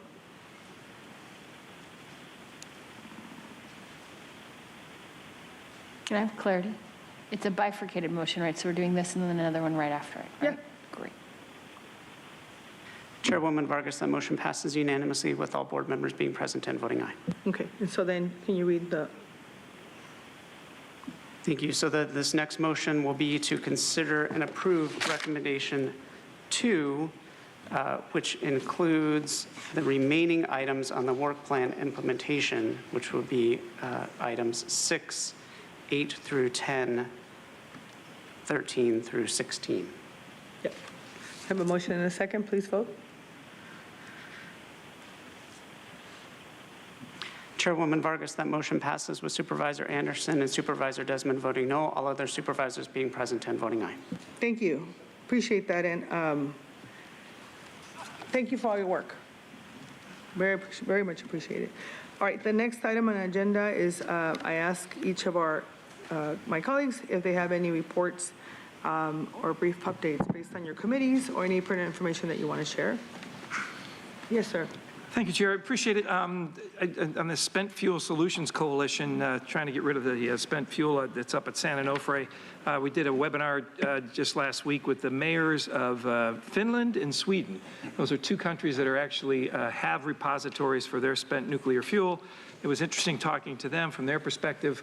One of the things that they pointed out their advantage was in Finland and Sweden, they don't have a state. They only have a local government and a federal government. So they don't have like 3 levels of government to deal with. So that was one of the things. And then what was also interesting, I guess it was kind of obvious, is where they are putting their spent nuclear fuel is right adjacent to existing generating sites.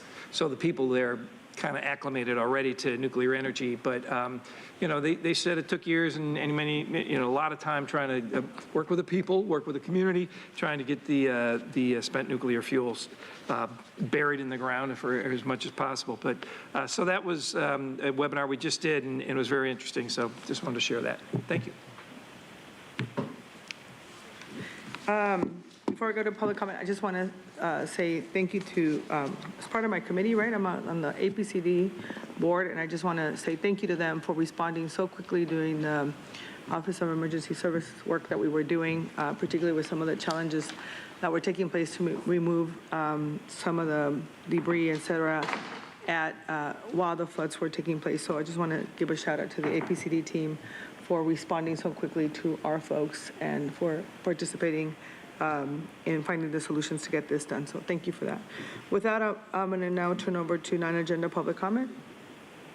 Thank you, Chairwoman Vargas. We have 12 remaining requests to speak on matters not listed on the agenda, 1 in person, 11 requesting to speak by phone.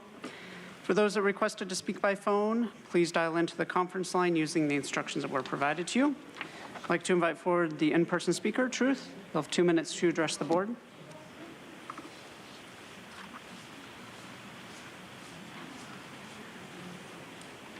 Look, I finally made it, and of course, Tara is not here as expected. It's Truth. Okay, Nora, you've said before that people with more to say could send emails, and you laughed when you said that one time, and I know why. Here's my county email story. On July 1st, 2023, I sent a scheduling request to Nora's office to see if I could set up a 30-minute meeting with Nora to offer ideas on ways to make these meetings more civil, engaging, pleasant, and less stressful. So much for that. On July 12th, this was the reply I received, quote, "Hello, Truth. Thank you so much for your scheduling request. Paolo Aguirre from our office can meet with you and brief the chairwoman. Sincerely, Antoinette Velasquez, executive assistant," end quote. This is part of my September 2nd reply, quote, It's now been almost 2 months without any response to my emails. Antoinette, I understand there are many people who've contacted the county with concerns to no avail. I've often heard that people can only get a response from Supervisor Joel Anderson's office.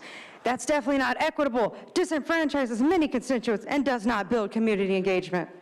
If necessary, I will address this issue at an upcoming Board of Supervisors meeting for Nora and the public to hear. That's not my preference, but it would add to the community's account of an unfortunate lack of communications from county government. Have a good day, end quote. Paula's sudden response on September 11th, quote, Griselda Ramirez, the Senior Director of External Affairs, and I would be happy to meet with you. Would you be able to provide a few dates and times, end quote. On September 16th, I sent 4 different dates in 2 different months. I never received a response, so in November, I told Paula to pick a date. No response again, and no surprise. Your staffers, Nora, have made sure you find time for people in Spain and Kenya, but not for constituents here at home. They don't seem to be interested in legitimate ideas for improvements in civic participation at these meetings. If you are, I'd still be willing to meet and seriously discuss it, but not now because I'm hungry, because we both agree about its current state, and the media has not helped. Unlike them, how dare I want to make it better, and Chukmung Namoy, I love the Dragons today. Thank you, everybody. Thank you. We'll now hear from the individuals that requested to speak by phone. We'll start with our first caller.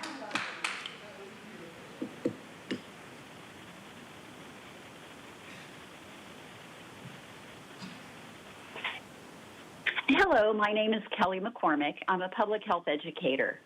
On February 22nd, the Great American Spit Out will take place. What is that, you ask? It's a day dedicated to encouraging individuals to quit smokeless tobacco.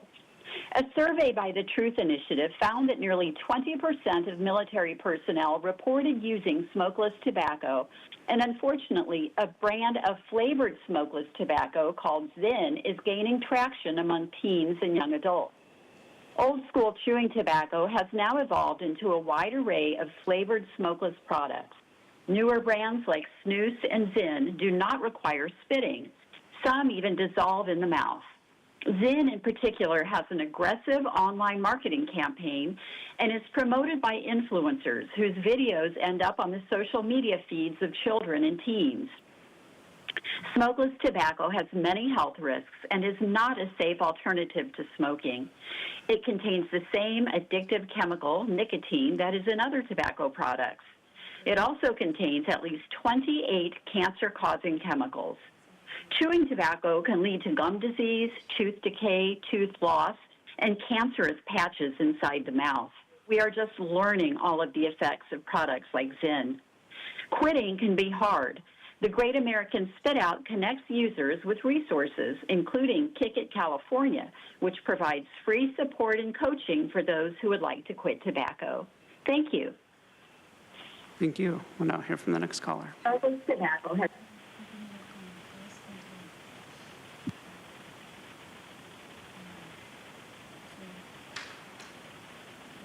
My person uses the name Audra. You know, with all of this tornado warnings and all of this crazy weather that's going on, and the fact that you guys don't want to acknowledge the weather warfare that is taking place above our skies and the manipulation of the weather to create these storms is very negligent, because you sit here and you want to talk about, you know, protecting the people and providing them with things, but you're completely ignoring the fact that this is being perpetrated upon the people, and, you know, being in disaster relief is very lucrative, so obviously you're never going to acknowledge it because you're more concerned about taking the people's rights and not upholding your oath and doing everything to enslave the people. But you should be paying attention to the fact that there is, you know, weather modification happening, and they are spraying chemtrails above us. They're also seeding the clouds and doing different things. Even other states have put out bills to, you know, ban the use of chemtrails and weather modification in their states. And so that should be something that we should be paying attention to, not just allowing it to happen so that we can pretend to be the hero and come and save the day and act like we're doing all of this stuff to save the people. It's just very sad because, you know, you guys sit here and you act like and virtue signal as though you actually really care, but you don't. You want to, you know, You care, I don't even know why you act like you care about suicide when we engage in, abortion, ripping babies apart limb by limb. We're giving people genocide shots. We're allowing things to be sprayed above the air. We're giving them fluoride and all of these toxins in the water as well as sewer in the water. We are, toxifying the foods and engaging in all of these pharmaceuticals that are, killing the people. So when you sit here and virtue signal like you want to play God and save the people, you need to be then doing things that are stopping them from being murdered. But you're engaging in the genocide that is taking place. Although we have like this influx in, an invasion on our border, and you don't want to do anything to protect it. You just want to give them anything and everything. Do you want to hear from the next caller?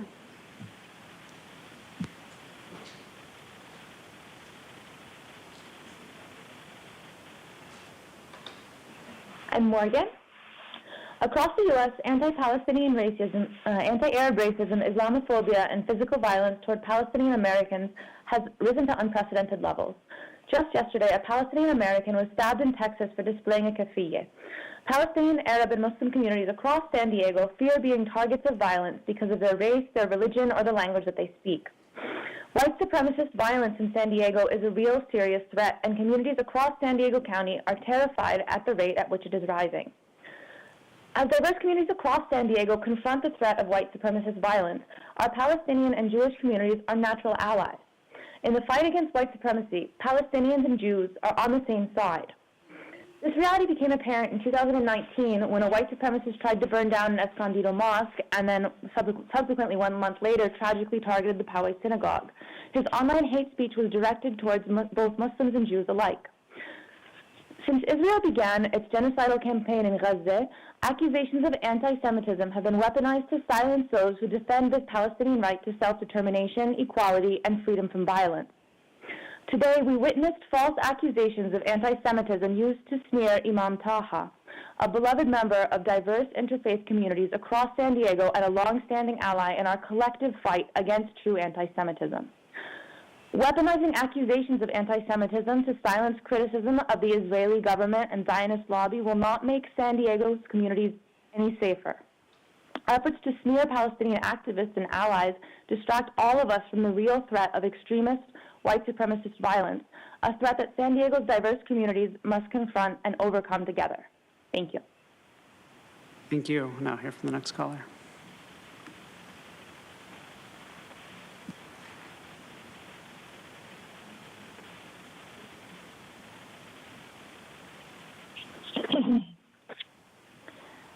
Good afternoon, Board. My name is Kathleen Lippett. I'd like to share some information from Dr. Drew Pinsky. He's a board-certified internist addiction medicine specialist who recently asked, what's wrong with marijuana? Having treated thousands of individuals addicted to opiates, alcohol, marijuana, or other drugs that were wrecking their relationships, careers, and lives, he decided to speak out. He rails against marijuana being presented without opposition as a medical miracle. That relieves pain, reduces anxiety, improves your mood, and has no side effects. Research and evidence says otherwise. All drugs, illicit or illicit, prescribed or over-the-counter, have side effects. Despite the marijuana industry's self-serving rhetoric, marijuana is no exception. It is not the therapeutic and harmless drug they claim it to be. And we hope that one of these days soon, our own public health department will step up and fill that gap in knowledge that has been perpetrated on the public, that this drug is harmless and natural. It has a dose-response relationship where increased use of marijuana leads to increased risk of psychosis, bipolar mania, and other spontaneous vomiting episodes, especially in adolescents and young adults. The younger the user, the less developed their brain and the more harmful the drug. Ignoring or denying potential adverse drug effects creates the potential for serious harm. Unless the public, especially our youth, are aware of the risks they face from high-potency marijuana products, they are unable to make informed decisions. Thank you for letting me speak. Thank you. Now hear from the next caller.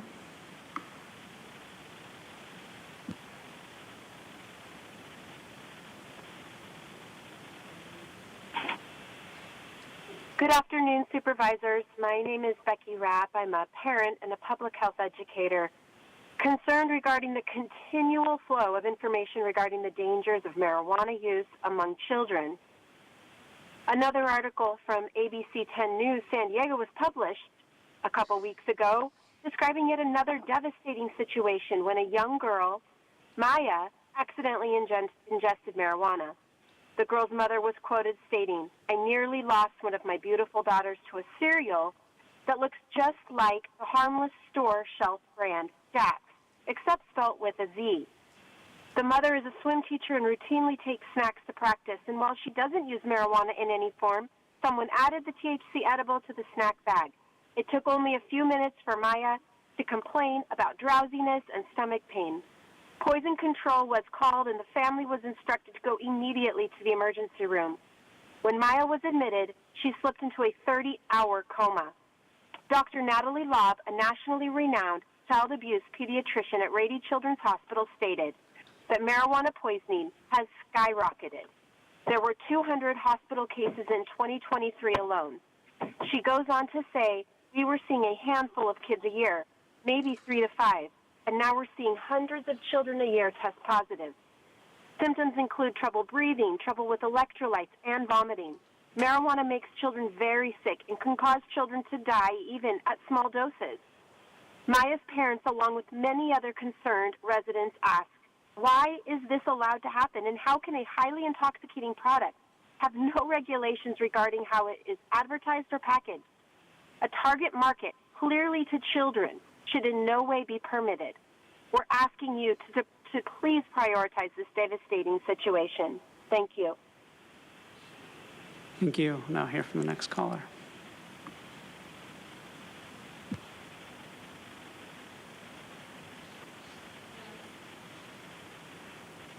Angela Suleiman. It has been 11,000 plus Palestinian children who have been killed for the last 4 months. Joel Anderson, are you listening? Because it looks like you're just on your phone. All of our public comments are important. I would like to be heard by the board. If we attended the funeral of every one of these Palestinian children, it would take 27 years to attend all of their funerals if we attended one a day. We, the U.S., is sending billions of dollars to Israel. While we are struggling here in the United States, the Senate is voting today on passing a bill to send $14+ billion to Israel. We haven't even made the connection about the climate change. We've never had a tornado warning in San Diego. Israel dropped over the last 4 months 2,000+ pounds of explosives and bombs. This is creating climate change and making our environment worse. The county, you all have been silent. There's nothing wrong with saying Palestinian. It's not anti-Semitic to say that you support the human rights of Palestinian people. You all have been silent, and this is wrong. We need to hear you recognize the human rights of Palestinian people. You have Palestinians in San Diego County. You have them all over the U.S., and we're being targeted by hate crimes.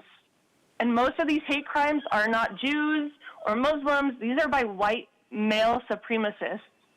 So like the other caller mentioned, it's not Palestinians who are attacking people who are Jewish. It's other white supremacists. So something needs to be addressed about this. We can't keep sweeping it under the rug. Thank you. Chairwoman Vargas, that concludes a request for non-agenda public communication this afternoon. Go ahead and call the individuals that requested to speak on closed session matters, which is item 16. We have 6 requests to speak on that item, 4 in person and 2 requesting to speak by phone. For the 2 individuals that requested to speak on item 16 by phone, please dial into the conference line. I'd like to invite forward Truth, Consuelo, Gambler, and Mark. If I've called your name, please come forward. You'll have 2 minutes to address the board on the closed session matters. I ask you to please state your name for the record. Ms. Truth, let's hurry up and do this so we can go home. Cases A and B are both anticipated litigation, which means the county's getting more and more lawsuits, and unfortunately, it's often for good reason. Whether it's the continual jail deaths resulting from obvious medical neglect, or deaths from incidents involving sheriffs, sometimes by excessive use of force, or even all the cases from disgruntled former county employees. I actually believe that one of these litigation cases is Jeff Leo versus the county in 25 Doe's case for race discrimination, breach of contract, and wrongful termination. It was alleged that Jeff, who lived in LA and worked as the Director of Public and Government Affairs for March for Our Lives, that's the DC organization propped up by celebrities against the Second Amendment, had an interview in August 2023 with San Diego County for the job of legislative aide 2. Allegedly, Jeff met with Nora's Chief of Staff, Denise Garcia, David Flores, and Nora herself. He was offered the job by email from Denise for $63,000 less than his previous job, but he foolishly accepted. During September, he got several calls from Denise asking if he had moved to San Diego yet.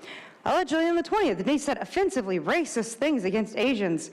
For some weird reason, Jeff still moved to San Diego for this job on September 25th, and then the county rescinded his job offer the next day on September 26th. Jeff explicitly alleges in his anticipated litigation that, quote, Chairwoman Nora Vargas is aware that Denise Garcia uses racist language towards people of Asian descent and yet does nothing, end quote. Now, do I believe this? Not really. One, Nora's behavior hasn't shown me that, and two, look at who Jeff worked with before. All I see is a pattern of nonfeasance by Nora's office and the county government as a whole. The guy was perfect to work here. But this litigation could also be a mysterious case like the one reported on January 24th with a 3-2 vote amongst the supervisors. The people's guess is that involved either abortion or firearms, and it's a pretty easy gamble to bet on the latter. And some people think I'm now anti-Nora, but no, just to have a pro-freedom agenda. Thank you. Next speaker, please.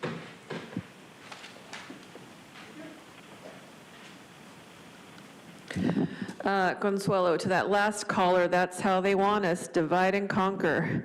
Yep, ceasefire in Palestine now. To be governed is to be watched, inspected, spied upon, directed, law-driven, numbered, regulated, enrolled, indoctrinated, preached at, controlled, checked, estimated, valued, censored, commanded, by creatures who have neither the right, nor the wisdom, nor the virtue to do so. To be governed is to be at every operation, at every transaction noted, registered, counted, taxed, stamped, measured, numbered, assessed, licensed, authorized, admonished, prevented, forbidden, reformed, corrected, punished. It is under pretext of public utility and in the name of the general interests to be placed under contribution, drilled, fleeced, exploited, monopolized, extorted from, squeezed, hoaxed, coerced, robbed. Then at the slightest resistance, the first word of complaint, to be repressed, fined, vilified, harassed, hunted down, abused, clubbed, disarmed, bound, choked, imprisoned, judged, condemned, shot, deported, sacrificed, sold, betrayed, and to crown all, mocked, ridiculed,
you had someone make. You don't even know. Police have 5-minute response time at best. Now, continuing on what I was saying, if you're trying to defend your country, there's 2 million soldiers in the military. There's 170 well-armed citizens. They're the reason that, like, the cartel would not just invade America or some other army. Admiral Yamamoto clearly said this. And if you don't have a good rifle, Tara's left now, she's such an idiot calling it a weapon of war. If you don't have a good rifle that will shoot a half a mile to a mile accurately with as much ammo as you can possibly have without running out, because that's the main rule in the gunfight, don't run out of ammo. You cannot defend your country from being invaded.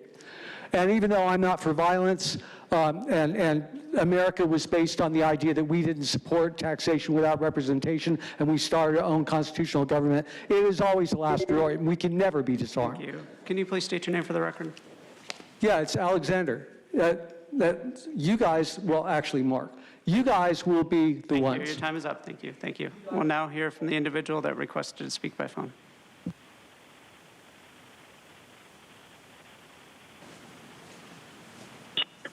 The person uses the name Audra. Of course, there is no information. It's just anticipated litigation, which is not out of sorts, because everything you guys do is leading you into be litigated against because of all the actions that you take that go against the people and usurping our rights and making sure that you enslave us and do everything to make sure that we can't protect ourselves, all while aiding and abetting criminal activity and, you know, just facilitating a bunch of crimes that go across board that you don't ever want to do anything about because you're engaged in them.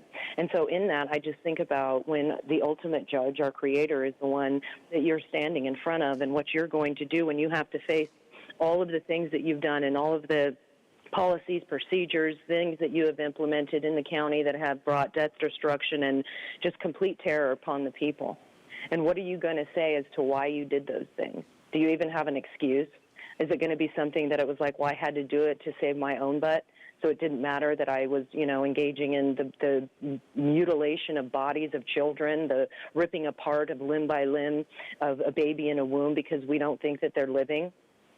You know, what punishment will you face when that time comes? Because you will not go unpunished. You will face him, and he will tell you to turn away from him because he never knew you because of the things that you're doing. So it'll be interesting to see, I mean, probably won't see, but to just know that you will meet him one day and you will have to face the consequences of your own actions. And I don't think that you're ever going to have an excuse that will, you know, make up for the death, destruction, and horror that you've laid upon the people. And it won't matter if you think that what you were doing is good or not, because it is shown by the fruits of your labor, all of the destruction that's going on in the county, and you get money to do it. Money is your God. The climate is your God. You have all of these other gods that you are, you know, sacrificing all of these things to the people and their just humanity. So, you know, it's sad to think that you guys can't even turn away from that right thing. Thank you. And Chairwoman Vargas, that concludes public comment on the closed session matters. All right, thank you. That concludes the business before the board today. We're now going to proceed for adjournment in memory. I want to present one adjournment in memory of Mr. Roy Cáceres. Today we're going to adjourn in memory of the Honorable Judge Roy Cáceres. He was an amazing human and did so much for our South Bay communities, the county as a whole. Judge Cáceres' journey started from humble beginnings in Chihuahua, Mexico. His dedication to the pursuit of justice began with his education at Harvard Law School and continued throughout his career, first as a public defender and later as a civil rights advocate. He understood the importance of opening doors for others, particularly within the Latino legal community. He was instrumental in the formation of the San Diego La Raza Lawyers Association, and he paved the way for countless Latino attorneys, judges, and legal professions to follow. In honoring Judge Cáceres today, let us reaffirm our commitment to carrying forward his legacy of service and advocacy. His spirit will live on in the countless lives he influenced throughout his remarkable life. With that, this session is adjourned. We will now proceed to closed session. Thank you. The board will now recess into closed session to consider those matters listed under item 16 on today's regular agenda. If there are any reportable actions, they will be reported out during the planning and land use session of this meeting tomorrow, Wednesday, February 7th, 2024.